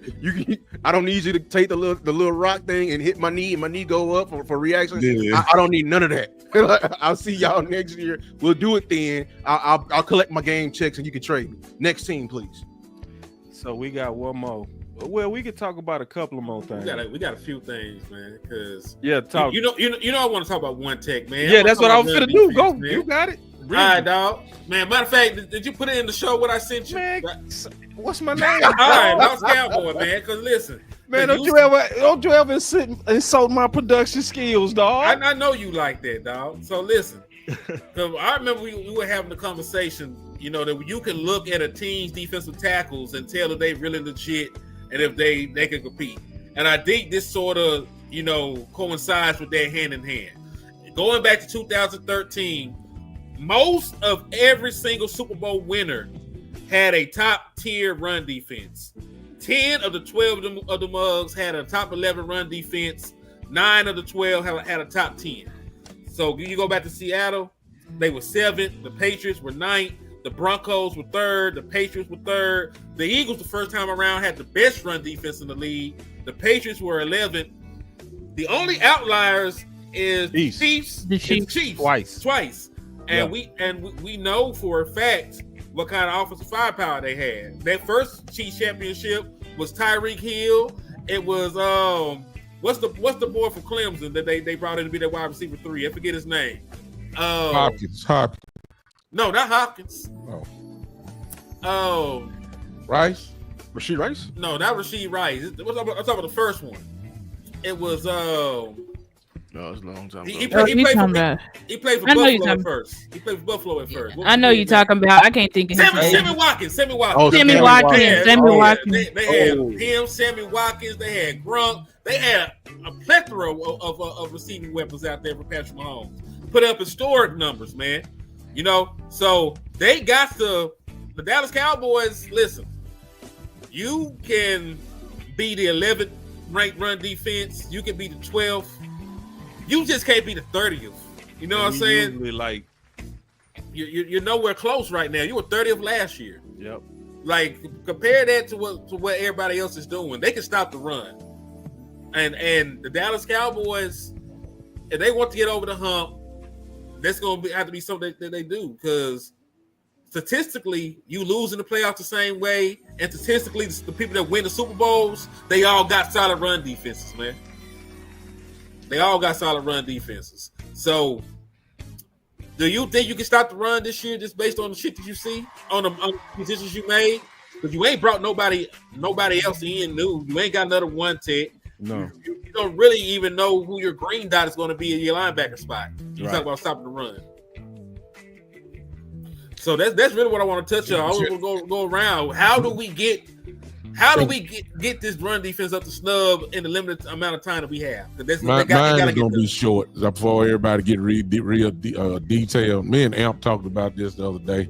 Listen, Cowboys' philosophy has been wrong for years. I mean, years on top of years. They try to, if you know what the problem is, you see the problem, you know it's defensive tackles as a whole. Their version of fixing that is to go get more pass rushers. It's like you go into surgery for a arm, but when you go into surgery, you go get your leg fixed on. That's been their whole way of doing things. So based off of that, as you can see, we got more pass rushers, either by people coming back, or we went in and got another Dante Fowler. You know, we got all that. But you still got the same two guys in the middle. I'm sorry. I like Osi. I'm glad he got his money. I'm glad he did. He deserves it. But let's just be honest, y'all. He's a playmaking defensive tackle. I seen Mazi, and I know what somebody gonna say. I know you're gonna say you gotta give him his years. You gotta give him his years to progress. I get all that. But the movie ain't changed. I know maybe we depended on Eberflus to change it up by scheme and all that type of stuff. But I got too much film that shows that Osi and Mazi get moved out of the way consistently. I seen it. Why should I have hope that these two all of a sudden are gonna be lockdown guys that's gonna, stutter? I don't care about Mazi. Lost weight and now he gained his weight back. I saw him with weight. Maybe the technique was wrong. All I know is I got 2 seasons worth of film that shows that they get moved out of the way consistently. I don't know what, and if you're talking about Solomon Thomas, look, I don't know. I'm just saying. 3 tech. He's 3 tech. He ain't finna come and stop. I don't care who you have in there. All I know is for years, we done had the same problem. So it don't take this long to fix this problem. Get you some DTs. It does not take this long. It's a problem. We talked about position value earlier. They do not value ET because they haven't done anything about it other than go draft folks late in the rounds. That's all I'm saying. So I don't know what we're gonna do. Maybe we gotta do like the Chiefs, what he just said. We'll be 29th or 24th, but got the #1 offense in the league and score 40 a game. Maybe that's the way we're gonna do it. But the Chiefs turn it on. I don't have no confidence in the run defense. This the problem though. Like my boy Special K said, they think with CD and Pickens, the offense will put up more points, force teams to have to pass to keep up and live off the D line. Getting that a couple years ago. It hasn't worked. I want to say this too. This is the problem with that. You won snowstorm. You 1 winter away from that plan not working. Exactly. See, when you get into January, December, you can't depend on that pass attack if you're in the link, bro. Especially if you have to play any road playoff games like that you can't lean on that. Yeah, like that entire strategy is conducive when the Dallas Cowboys have conditions, home field advantage throughout. You play in the stadium. And so like if you get home field advantage, cool, that shit will work. You'll go to the Super Bowl. Yeah, if you're a wild card team, or if even if you're the 2 seed, you'll have to fuck around and play right. 1 seed. You will have to go into a nasty condition. Yeah. Hey, you've been trying to jump in. I'm gonna let you go, bro. I seen you, so I want you. And that's what I've been saying, like, for the past few years, 2021, 22, 23, what we've been doing. We've been that front running team. We've had to go in there, score first so we can pin our ears back, get to the quarterback, things like that. Still can't stop the run. You see what happened in Buffalo in 23. I feel like it's going to be the exact same thing, that the team has been propped up to be offensive heavy. That's right. To have the offense having to bail the defense out more than the defense having to bail the offense. So I feel like the defensive tackle position, it hasn't been a worry because like the commenter said, we got George Pickens now. We got CD Lamb now. We got other firepower in order to go shot for shot and blow for blow with other teams in the league. So, and that's the exciting thing. The league is going to pass heavy league. So what better way than for Dak Prescott to prove himself, for the offense to prove himself, go out there and bail your team out, bail your defense out. I feel it's going to be 21 and 23 over again. I do have. Oh, go ahead, boss. I'm gonna be quick. I hate it though. I hate that because that's regular season strategy. That's exciting strategy. That's not championship strategy. Like right. Championship strategy is we need what can travel. We need a running game. We need a defense that travels. That can go in any condition. We are it's sugar ball, and I'm not excited about that. And it's exactly what you said, Angry. It's where we go try to put it on Dak. We go try to put it on Pickens and CD. We go try to outscore teams. It's gonna be exciting. But like the trend is clear. If you go look at the 5 most previous Super Bowls, all of them have super trenches. Literally every one of them. Like every one of them had a superstar in that middle. And Zilly Hero said that's BS. The league's going back to running. The league last year was shown that the run game is still important. They tried to, devalue the running position. Last year showed that the run game is still important. The pass is still the most exciting play in the NFL right now. That 65-yard bomb is better than a 45-yard breakout from a running back. Yeah, I would say that when it comes to the running game or stopping the run, I do think that one, what Henny showed, it's like you can win a Super Bowl and not be able to stop the run. You can get to that NFC Championship without being able to stop the run because the Commanders were horrible against the run. I think we were like 32, they were 31, like they were terrible. But you see, they got to a championship. And then when I had put in our chat earlier, it's like when I went through and watched Peyton Manning's first run to the Super Bowl, the Colts were the worst run defense in the league that year. Everybody thought they were going to get first round exit because they're like, they got to go against the Chiefs. The Chiefs have one of the best running attacks in the league. Y'all going to get ran off the field. But somehow, some way, I don't know how it happened. You can outscore teams. That defense, but they didn't even outscore because Peyton Manning the first game threw like 2 or 3 picks. He threw 4. He threw 4 picks. Sometimes Like, the ball just bounced away. But right. That's leaning on luck again, though. Right, but it's like we don't want to lean on luck. But I do think that Eberflus, this is on you, buddy. That's my opinion. Like if you, I think it's on. It's my opinion. I think it's on Eberflus. I think it's on Eberflus because when Zim said he needed DTs, he made it plain, and they went and got him 2-3 DTs. If Eberflus, you're going around here, you just cut Justin Rogers. This is the same BS I was seeing under Dan Quinn. All of our one techs keep getting cut.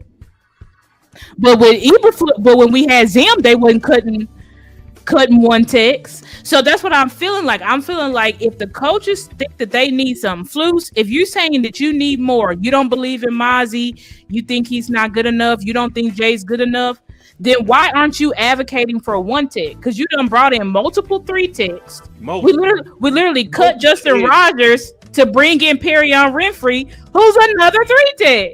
Yeah. So it's like I feel like with Flus, and then there's another thing. Flus, you said that your defense is predicated on stopping the run, which if you check the stats, he's always had a pretty good.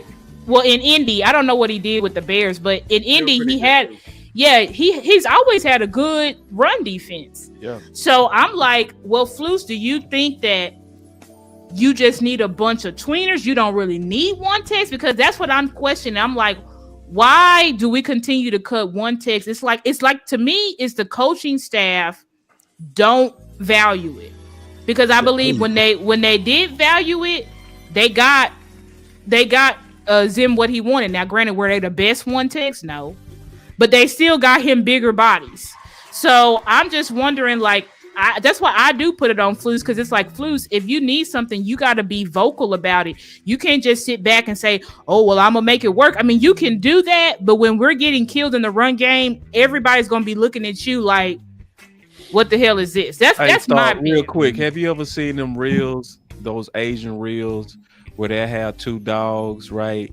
And they'll have like, or they'll have somebody with a mask on pretending to be a dog, and they'll be feeding one of them, like, and then they'll slap that person and then see what and then see what that dog does. That's what actually happened with Zimmer. See, Zimmer spoke up, and then what happened to Zimmer? I mean, he got the axe.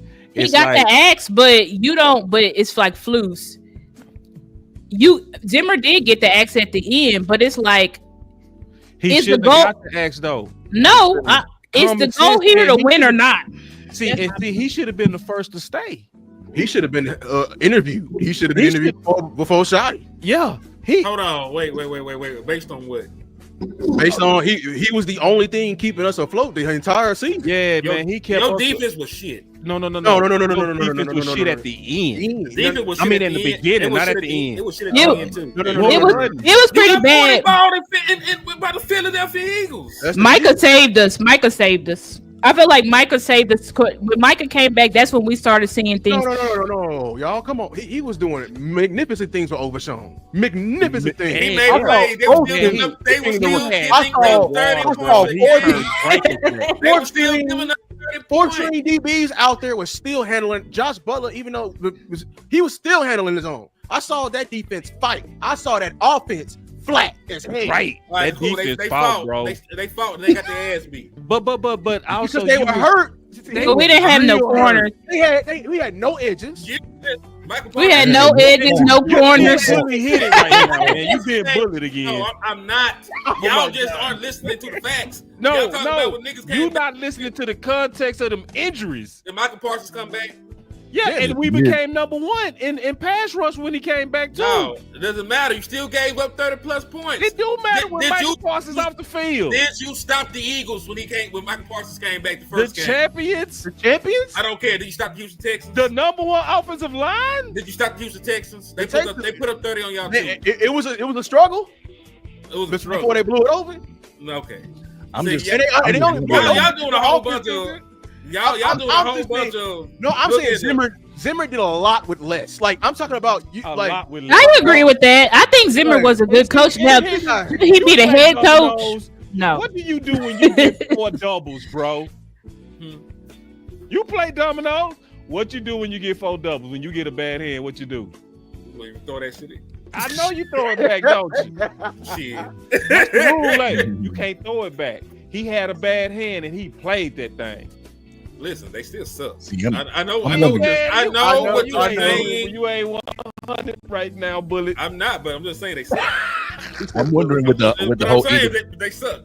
Like, I'm wondering with the whole they sucked. I'm wondering with the whole Eberflus scheme.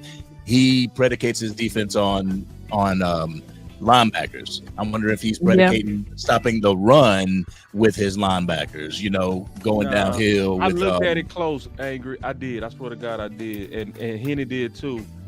One of the misconceptions on Eberflus is that he don't rely on his one tech. Every one of his good defenses had a solid one tech. Literally every one of them. Every one of them. All of them got an A-gap player, bro. Yeah, Grover Stewart. Yeah. So he loves his 3 techs. He got a lot of responsibility. He schemes through the 3 tech, but he respects the 1 tech. Because he got the 1 tech is there to anchor everything. If the anchor ain't in place, ain't no linebacker play. I'm gonna take it out of here right now. Yeah. I don't care how good you can have Urlacher ass back there. Yeah, he gonna get his ass peeled. Straight up, straight like that. Right. That's X's and O's. But does the run game and linebackers go hand in hand? Because you may not have maybe you don't have an all-world 1 tech, but you have a linebacker with a high IQ. So they get in there before they get into the backfield, before, and they have the speed and the savviness to get around these offensive linemen that are trying to push them off the ball. Because I feel like basically, when I hear y'all talk, I feel like we do not believe in Mozzie. Because when I look at but listen, because when we talk about it, it's like everybody I've watched film on Mozzie, I've done a breakdown. Y'all watched film Mozzie, y'all done a breakdown. But it's coming to that Mozzie to me, I think Osa and Mozzie are our starters. So it's like, are we saying that those two can't stop the run? Let's see. That's where. Okay, I'm glad you said that stuff because that gives me a chance to clarify. Let me throw you an alley, folks. Let me throw you an alley. At the end of the day, Star, The potential is there. The building blocks are there. But at the end of the day, what Boss is really trying to say is he want Mozzie to show him. Not even that. Yeah. So you're not telling? No. So You There's let another me say it, angle. 'cause I There's know another exactly angle. what I'm saying. There's This another is angle. okay. I believe in Osa. I believe in Mozzie as your starters. I believe in the depth behind Osa. I don't believe in Jay behind Mozzie. And here's why it's important. Let me be very clear on that. So, Mozzie is in year 3. He finished strong. He's likely going to have a good year 3, regardless of scheme. Okay? So, this has nothing to do with me not believing in Mozzie. I believe in Mozzie. I don't believe at all that Jay is going to hold up for 17 games. I don't. Flu's talking about switching out too often. No, That's White right. Cotton. No, White Cotton This is why- white heavy That's why rotation, people dog. don't understand. Like White Cotton, y'all, the Jets were complaining about Quinnen Williams not being on the damn field because they rotate. Because they rotate that heavy. They Good rotate show, heavy. good show earlier, Lou. Good show. Quinnen Williams wasn't on the damn field. Right. Like, y'all And finna that's hate. because he demands max effort on like, every play. yeah. So you have to have rotation, and you putting that on a rookie. It's not Mozzie. It's. I want Raekwon Davis. I want a Linvale. I want a vet that done been through some wars, and I want Jay to get less rotation. I That's want him to all. get some, but I don't want him to get what he's going to have to get with how we're currently built. We're built to not go the long haul, right? So y'all think starting wise, we have starting wise, We're do good. we have the personnel to stop the run? Yes or no? Yes. No, I'm one of the ones that don't agree with that because, as I said before, I got too much film with those two being the starters, and I got too much film to say they get pushed out of the way. That's the bottom line. And to your point, big time, you get pushed out the way as a former linebacker. You, sir, ma'am, whomever, you cannot hit what you can't see. And once you start taking on trash, it's hard to maneuver. That's right. But big time, those are our starters. So what do we? So we just gave Osa a load of cash. Can I say saying this? he's not good enough. Big time. I have a 6 sack. Me and Let him me did say a, something real we quick. did 28 cannot- games on Mozzie. I see it different than big time. That's okay. That happens. No, can I feel come like at this they angle gonna though? hold up. Can I come at this angle? I did a stat on yards per carry for the last 3 years of the top yards per carry defenses in the league. That's usually what I value run defense. All those guys at the top of the league were veterans. Like they were your Matabuques, they were your Cam Haywards, they were your Dexter Lawrence, sure. But all of them had veteran help, even the Eagles, veteran. Big time. I know you didn't like what you saw from our D tackles in previous years. My angle is this. We over here doing the same exact problem all over again. You had Osa out there as a 3-tech. Remember, they drafted him and he was playing some 1-tech and some 0-tech in his heyday. You had Hankins here. You got rid of Hankins early in Mozzie's career. All of this is not conducive for the development. So why are we gonna go in if you don't like what you see, regardless if you don't want Mozzie starting or if we do like Mozzie? The point is you need more people in there. My point is this. I'm sorry, and I'm hoping Mozzie and Osi, the tandem, does better than they did last year, and they're not bad. Osi got paid for a reason because he's good. I'm not saying he's not bad. I'm just saying against the run. Now, this is what I'm saying. As an overall, as an organization, every year, and I know it's the truth because I watch all of y'all shows, and some of y'all watch mine, and y'all in the chat, y'all watch all these people shows, and every year since I've been watching y'all, and every year since y'all been watching me, we come up right around this time every year with the same old question that other teams do not have. Right. Can we stop the run? Yeah. It don't take this long to fix an organizational problem. No matter who the defensive coordinator was, we still had the same problem. Why? Because your front office does not value the defensive tackle position. They We shouldn't have a 8 to 9 year problem of addressing the issue. And I ain't talking about with people like Hankins. I ain't talking about with people like the Joseph and all those folks. Give me somebody in here who you ain't renting for a year. Give me somebody who's gonna be stable. The last defensive tackle we had that was good. Am I wrong, Henny? Was it Leroy Glover? Good God. It might was be it David Jay Ratliff, but he also was a 3-tech. But to your point, Big Time, to your point, the Dallas Cowboys have been outside of the top 15 in run defense for the past 5 years. Come on, man. It don't take this long. They were all the way at 30th in 2020. Fast forward in 2025, they were 30th, this year that left. So the Dallas Cowboys have not been a good run defense. They know they haven't been a good run defense. They lost these playoff games in all the same fashion, being ran off of the field. So I don't understand why they have not went out the There way. you go. And, to pick it back on the point of the starters and stuff that we have, we can't even say that the scheme is going to make them better, because the Dallas Cowboys had one of the highest loaded box rates last year. Eberflus, he plays a lot of cover 3, meaning there's going to be an extra safety in the box a lot of times. They're going to be divided up into 3 deep thirds. And you have an 8-man front most of the time. They played an 8-man front last year, and they still got ran off the fucking field. So schematically, I don't really even see they need the bodies, bro. Yeah. You need talent, but I want to know, but why can't we develop? Because all those people that you had on that list, Matabuke, Cameron Hare, all these people, those are homegrown D tackles. The best D tackles in the league are pretty much all homegrown. Ain't nobody letting go of Chris Jones. Ain't nobody letting go of Cameron Hare or the best. So it's like, why can't we fucking develop our D tackles? Like, that's the problem to me. We just cut them and we don't develop them. That's it. We drafted 6 defensive tackles or 4 or 5, and we just waive them. So I don't get it. Yeah, we are the blame. We are bad at developing our defense. I will also say we are the draft, but you ain't draft nobody important outside of Monty Smith. There you go. Outside of Monty Smith, who might have been a reach at that point when you drafted him. Who have you drafted? With there you pick, go. We're talking about 5th and 6th round picks. We were talking about niggas they ain't supposed to make the team. No. We're talking about 7th round picks. In the last 10 or 30 years, we've done 7 or 6 7th round draft picks at DT. I think it's what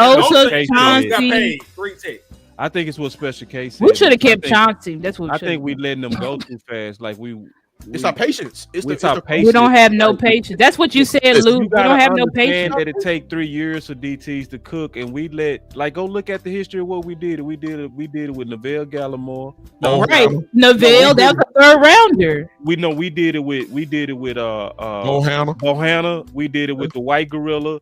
We did it with that's a 5th round pick. We just waived Aaron Rodgers. Right, Justin Rogers. Justin Rogers. So it's like you get your one text, they not instant success, and you let them go. Speaking of which, you gotta let them do slow cook, man. You have to cook. You named all those. You named all those good defensive tackles. Just so you know, Namadi Mbaku, how you say his name? Matabuke. He a 3rd round pick. He a top 100 player. Like he posted the development in the summer. We talk about 7th round picks and 6th round picks. We up and talk about Jay right now. We talk about Jay from UCLA right now. So again, what you just said, we let them go. Okay, that's not the coaching problem, because we have a new defensive coordinator almost every other year. So that's not the issue. If we let them all go, then where does that finger point to? It's front office. They always. But why though? But why don't they value them? Because Lou and Boss Cowboy are smarter than Jerry Jones and Stevie Jones. They said they gotta let them cook for 3-4 years. They let them go after 1 or 2. So it looked like the Dallas Cowboys have been known for being a draft and develop team. The only thing they do is that they draft and they develop other teams. I'm gonna tell you who they got it from. You know who they got it from? They got it from the Chiefs? No, they got it from Rod Marinelli. Rod used to tell them that. like Steven said that Rod said, yeah, we don't really gotta really commit to that one tech like that. And see, if you tell a cheap man you ain't gotta spend money, he gonna love you. He's looking for it. I be saying, bro. You tell a cheap man you ain't gotta spend money, he gonna love you They for not life. smart football guys. So if a But football that's why I blame Flus. I blame the wait, coaches wait. because they believe in Rod, but Flus, like you got to speak up and say, no, Yeah, you I gotta value speak it. I had Grover Stewart over there. I need better than this. Yeah, But you forget Flus was under Rod. He There learned all you the go. stuff from Rod. yeah. too late. Yeah, but I mean, That's Rod got. I mean, he had DTs at Indiana. He ain't his predecessor. He did. Yeah, But he did have DTs at Indiana. He did. He inherited them. I mean, You but he cooking was star, over there but, cooking. but that poison is in the vein now. Like I get a job You know and what I'm saying? I It's got in there. 5-1 tech over there. Like I ain't gonna cut him. Now Hey, I niggas blame. philosophy I'm change, gonna go bro. at a different angle. I blame us. I blame Cowboy Nation. How about Yeah, that? we don't I put the blame heat us. on him. Yeah, we don't put the heat on them. We don't have the damn patience. How about that? Yeah, I'm coming for everybody. We don't have the patience. After the first That's damn true. year, I'm seeing, oh, well, Mozzie's a first round pick. Why he ain't all pro yet? They say your Motherfucker, first round have you bust. seen other D tackles? This is what pisses me the fuck off. 3 You years. talking about, I wanted Quentin Williams. No, the hell you don't, because the Jets was over there literally letting Quentin Williams cook, getting him 200 reps in a season, then 300, then 500, then they gave his ass 2,000. No, you are inheriting the same thing from the Joneses over here talking about, I need to see some early for my ROI. Damn that. How about that? Damn that bullshit. Because I I see agree my with you. damn Mavericks. My Mavericks needed a center for the longest. And we tanked for damn Derek Lively. And you know what happened? We didn't let the rookie there and he let him just suffer. We went to go get Daniel Gafford and it got our ass in the damn finals. Yep. That's what you do for slow development damn positions. You go get outside help, put away Hey. your damn pride, You gotta and let think him of your cook. damn purse. That's right. Hey. You gotta Also, put a shout vet. out to Daniel Gafford, the hometown hero. You gotta put a he's from vet in Arkansas. front of these young guys. Elder, to them hey, young Elder Raider, guys. he from my town. Oh, yeah. You gotta put a Dallas. You gotta put a vet in front of your young guys to them young guys mature. Yeah. Yes, there it is. Yeah. That's you see the problem with Stephen Jones is he believes there's no need that a draft pick can't solve. Yes. A Yeah. draft pick cannot solve your DT. It cannot solve You your just one can't pick. solve it. Yeah. I Also, definitely hey, you would- dude, why you ain't tell me that that TJ Slayton was a free agent and he got to sign somewhere? I would have been standing on the table if I knew that man was available. You talking about Florida if you boy? address TJ Slayton from the Packers. Yeah, he came from Florida. Yeah, he ended up signing with the damn Bengals this off season. I would have been Yeah, he have was all on the kind Dark of Cowboy campaign. God. I remember him. He was from Florida. He dope. He Yeah. shut us down. He helped shut us down. If you drafting for a player to come in and be your starter, you behind the 8 ball. Yeah. And the Right. Dallas Cowboys have been doing that for years. Drafted people, and then when they draft people that they allow them to develop, they won't draft anybody that will contest their spots. Their spot's safe, so they're going to continue to let them That's do right. what they do, even if They're what making they're it safe for doing Mozzie is right not now. up to snuff. That's right. Yup. They You're making it safe right. for Mozzie right now. Let's give our final words because we've been on about close to 2 hours. I'll go first, then I gotta jump off. Man, respect one tech, man, or it's gonna be the death of you. You'll die a slow, painful, humiliating death in front of thousands and millions of people because you didn't handle your business. Like we sat up here and said, man, there's no reason that it's been half a decade and you still suck at stopping the run. That is negligence. That is, that's really, man, is just showing that you're incompetent. Like your job is to improve the team and to, get rid of any deficiencies that you may have on any side of the ball. You have a glaring hole at one tech and stopping the run. Instead of actually fixing what's wrong, this is like having an old school car, man. It's a beater, the engine messed up, the transmission messed up. The first thing you go and do instead of fixing the engine and transmission is slap some candy paint on that hole. Like it looked good, but you still can't drive it. So point being, the Dallas Cowboys, they done went out, they got the body work right, man. Like the paint on that mud, they got Man. Forgiato rim. That's right. It shined up, they washed it up. It don't run. It's just sitting up there looking pretty. ain't going nowhere. So point being, man, if you want to actually run, you want to get somewhere, you want to go from point A to point B, you got to fix that engine. And right now, that engine for your defense is that one tech spot. And you done had all these sacks. Listen, you know how I know the sacks are sort of overrated? Not saying it's not important. You were a top sack team last year. You don't know that, but you were one of the best teams against sacks last year. It's true. And you fucking sucked. You were awful. You were getting 30 ball, 40 ball, disrespected. They out here throwing passes to the left tackles, dog. That's how bad your defense was. So guess what? Fix the one tech position, and some of that goes away. And they gotta play you straight up. And they can't just run themselves to victory. You can get some better looks, dog. But that's all I have to say, man. It's your boy Henny the Moore, reporting live from the liquor store, and I'm out, man. Respect one tech. Man, Thanks. that's OG Henny, and he dipped out. And he dropped the mic. So I'll go ahead and go. They taught us in sales, man, that generally what you want to do is you want to make your strongest point in the beginning and your strongest point at the end. You want to bring it home, right? So the strongest point to me is the competition culture that Brian said is the cornerstone of this organization. And that's what we're getting ready to see with this training camp. To me, that's the most important thing we should be keeping our eyes on. We're going to have people on site. We're going to have people out there that's committed to going and putting their eyes on it. We're going to need Law Nation more than ever right now. We're going to need landlord more than ever right now. I honestly don't trust old media. I don't. I trust new media, right? And we're going to need them to be very honest on the competitions that's happening out there, especially on the key positions. So we're going to really, really need them. And Brian, I do want to say this to you. I think I see what you're doing. I see that you know that our guys' philosophy where they like to favor their drafted guys, you see that that's not good. And you did everything in your power to try to go against that. I know the Joneses don't like you for that either, because they've been leaning on our guys for years. So I just want to say this, Brian. Whatever happened this year, man, I appreciate your effort in really going after what I believe is the number one reason we can't get over the hump. The our guys philosophy. The cancer of the our guys philosophy is why we had small linebackers versus Green Bay versus Bobby Wagner. Our guy was LVE.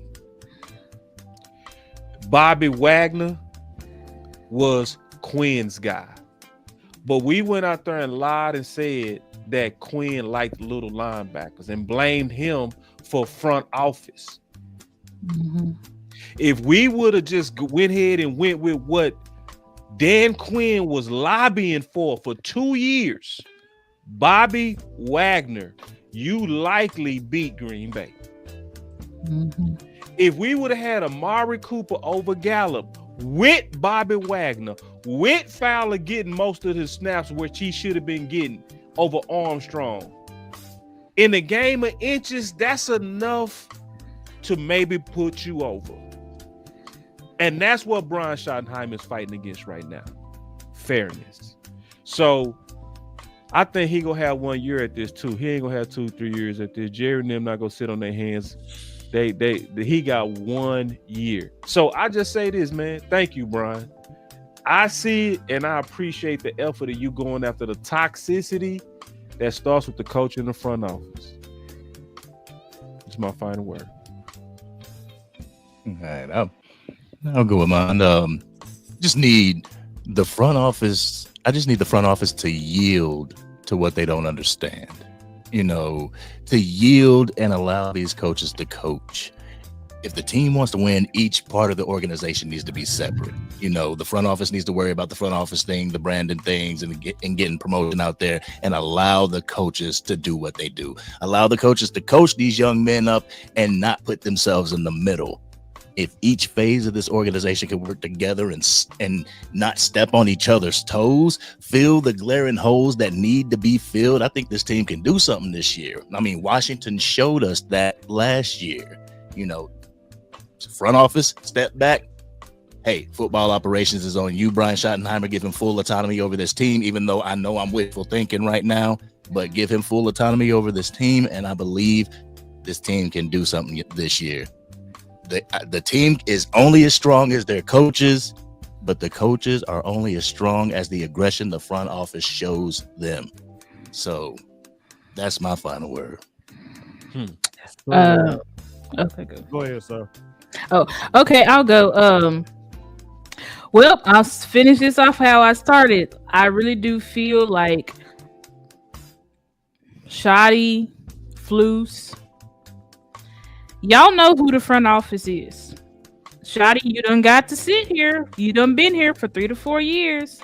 Flus, you done coached here before. You know who this front office is. So, and I agree with Boss. You're not going to get much rope. You know what I'm saying? They're giving you the rope now because it's a new year and they're trying to inspire fan hope and hopeism and all of that type of stuff.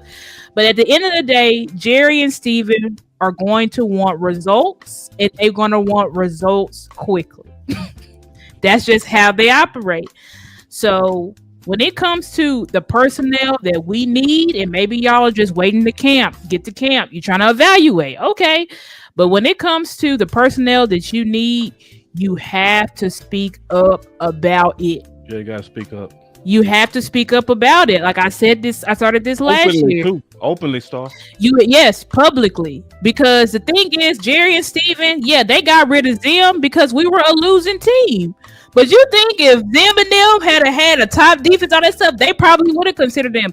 They go off of results. Even if they're the reason why you didn't win, they still looking at they you. Sabotage you and then blame you for the sabotage. Exactly. So it's like if you want to actually win and make a difference and get the Joneses to actually stay the F out of your way, you gotta fight. You gotta fight and you gotta win. So that's my final word. You have to fight for what you want. Up. You have to speak up. That's real. Star, excellent final word. It's real. All right. First of all, man, listen, it's a privilege to be with all of you superstar content creators, man. And be there. I mean, this is just great when all of us can come together and, and do our thing together. And then, we all real professional. You have this many people and there's not a lot of confusion. Everybody's not battling and all that. Everybody still get in their point. Just great stuff. And thanks to the captain, as I call him, Boss Cowboy, for putting all this together. Boss, show me. Say what? Oh, you didn't know how to change? I ain't no more. It's Boss, show me. No. Boss, show me. Okay. Whatever. I'll call you by your first name. But then. Oh, no, you got to call me. Show me. That's the word. All right. Go ahead. Show me. All right. Just stay out the way, Boss. Listen. I was 30 years old when the Cowboys won the Super Bowl, 1995. I'm 52 now. I mean, I done suffered. You see what I'm saying? And I mean, I don't mean to, I'm just playing, man. Look, I'm seeing the same mistakes over and over again. And how am I supposed, and shout out to all of you optimistic Cowboy fans. I love you. We need you in the fan base. But you got to leave room for us pessimistic Cowboy fans that see it like it is and just kind of already know kind of the way that it's going. Like, we want Coach Schottenheimer to do it. You just heard Boss say something powerful, man. Boss one of the best in the game, one of the greatest in the game. He already saying Schottenheimer will give it 1 year. I mean, good Lord, what kind of hope is that already? You see what I'm saying? So when you hear that, it's like I'm saying, like, I heard Star just say, you got to go ahead and hit the home runs now. But if you've been a part of the organization for a while, you know who the stumbling blocks are. Jerry and Steven Jones. Like, why go against the grain, for instance, like the defensive tackle position, when you done seen every other team win the Super Bowl by putting guys there? We go against the grain by saying we're going to draft and develop. When you're supposed to get a real dog in there to make a real difference. We done seen it year after year, but they refuse to do the right thing as far as putting real value. I ain't talking about no Taco Bell free agents, no Taco Bell defensive tackle. Guys that are part of just a depth chart. No, a difference maker. Now, as me and Amp talked about it, he may refer to this or you hear about this later on. Cowboys are specialized in the back door doing things differently. You won't address the issue, but you address the issue a different way. So I already see what's going to happen, y'all. We finna score a lot of points, y'all. We finna score a lot of points. But can we stop anybody? I got question marks about our corners. This is what we finna talk about tomorrow. Look, if we start today, look at our cornerbacks. Good Lord, are we happy? No. Look at our one Texas everybody been talking about. Are we happy? We got question marks about linebackers, even though I think that's one of the strongest points of our defense. We'll be good on linebacker. Yeah, I'm saying we're going to be good. I'm saying that's one of our strongest points. But are we going to have to score 30 to win? We got to score 35 to win. We'll be capable. I think we're capable of doing that. We still got the same questions. Running back. Who's our running back? We've had this question for the last few years. When are we going to put things in place to finally say, let's go play football? We haven't done it. So at the end, we got fooled by Pickens, y'all. We shouted by Pickens for 3 straight weeks, but we didn't take care of the other stuff. Nope. We did not do it to the efficient manner that we want to do it. So I'm hoping that the optimistic Cowboy fans are right. But history shows that the pessimistic Cowboy fans have been on point. I hope that I am wrong this year. But until then, ladies and gentlemen, this big time show. Facebook, Twitter, YouTube. Come holler at me. Come hear some more of my pessimistic opinions. Let me go ahead and I'm gonna let you close it out. First of all, yeah, great show, everybody. Make sure y'all follow Star, y'all follow Angry, y'all follow Big Time Boss Cowboy and Amped and Henny. Make sure turn on notification bell so y'all can see what we got planned in the future. I'm gonna just say this: I am glad that football is back in the air. You can smell it, mildew and pads is finna be hitting. I wish I can be out there so I can yell, but hopefully when they come to Dallas, I'll be out there. You know what I'm saying? Secondly, I want all distractions to cease. This Jadon Blue, Trayvon Diggs, and we cannot forget. You thought we forgot? You need to hurry up and pay Micah Parsons. Stop effing around. Like, stop playing on my team like this, dog. I'm tired of talking about the same shit every day. Every year, same shit, different day. Like as the song say. Also, I don't know what, like, if the Cowboys were putting just half the effort they put into lies and just putting out hate campaigns and doing all this other shit, we'll be fucking champions all fucking ready. But we want to continue to feel the soap opera side of this team. I don't know. Like, you over here getting mad at players getting injured. Dog, expand your damn staff. Get your doctor some more help. Get your training staff some more help. Maybe you won't have problems about your ROI and not getting that. Maybe. I'm just saying. 2 + 2 does equal fish. I'm just saying. You know what I'm saying? Fish.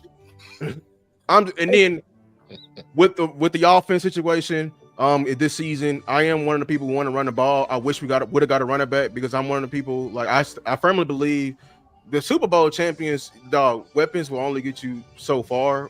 You need to be a well-balanced fighter. That's all. Everybody who get in that last round in NFC, AFC, they're well-balanced fighters. Like, they can beat you with the left hand and the right hand. Everyone's just saying we're gonna be okay, we're gonna put up points. That's fighting somebody one-handed. Y'all think we finna just go out here and just 7-on-7 people to death? Y'all don't think nobody got a scheme?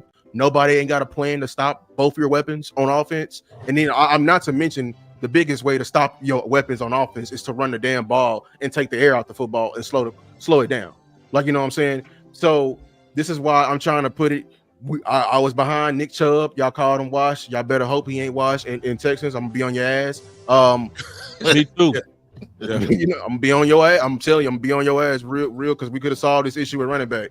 With defensive tackle, I'm tired of the Cowboys trying to find an Aaron Donald with the 7th pick and undrafted free agent, because that's what they're trying to do. That's the only time with D tackles that come in here and hit the ground running is an Aaron Donald type. So you need to bring out your big purse and actually go make some big boy moves and actually go buy somebody and come coach up these guys.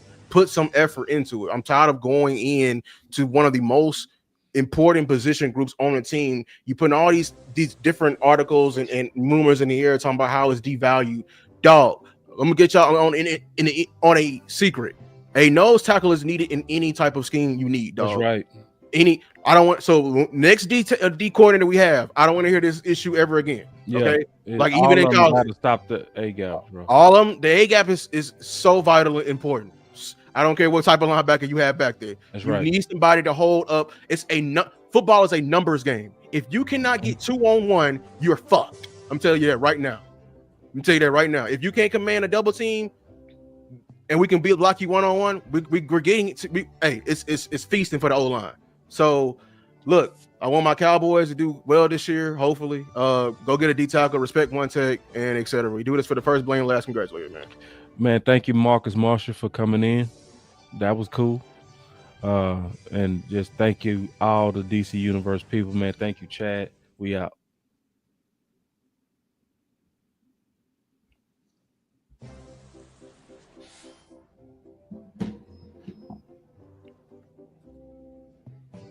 Hey, Mike.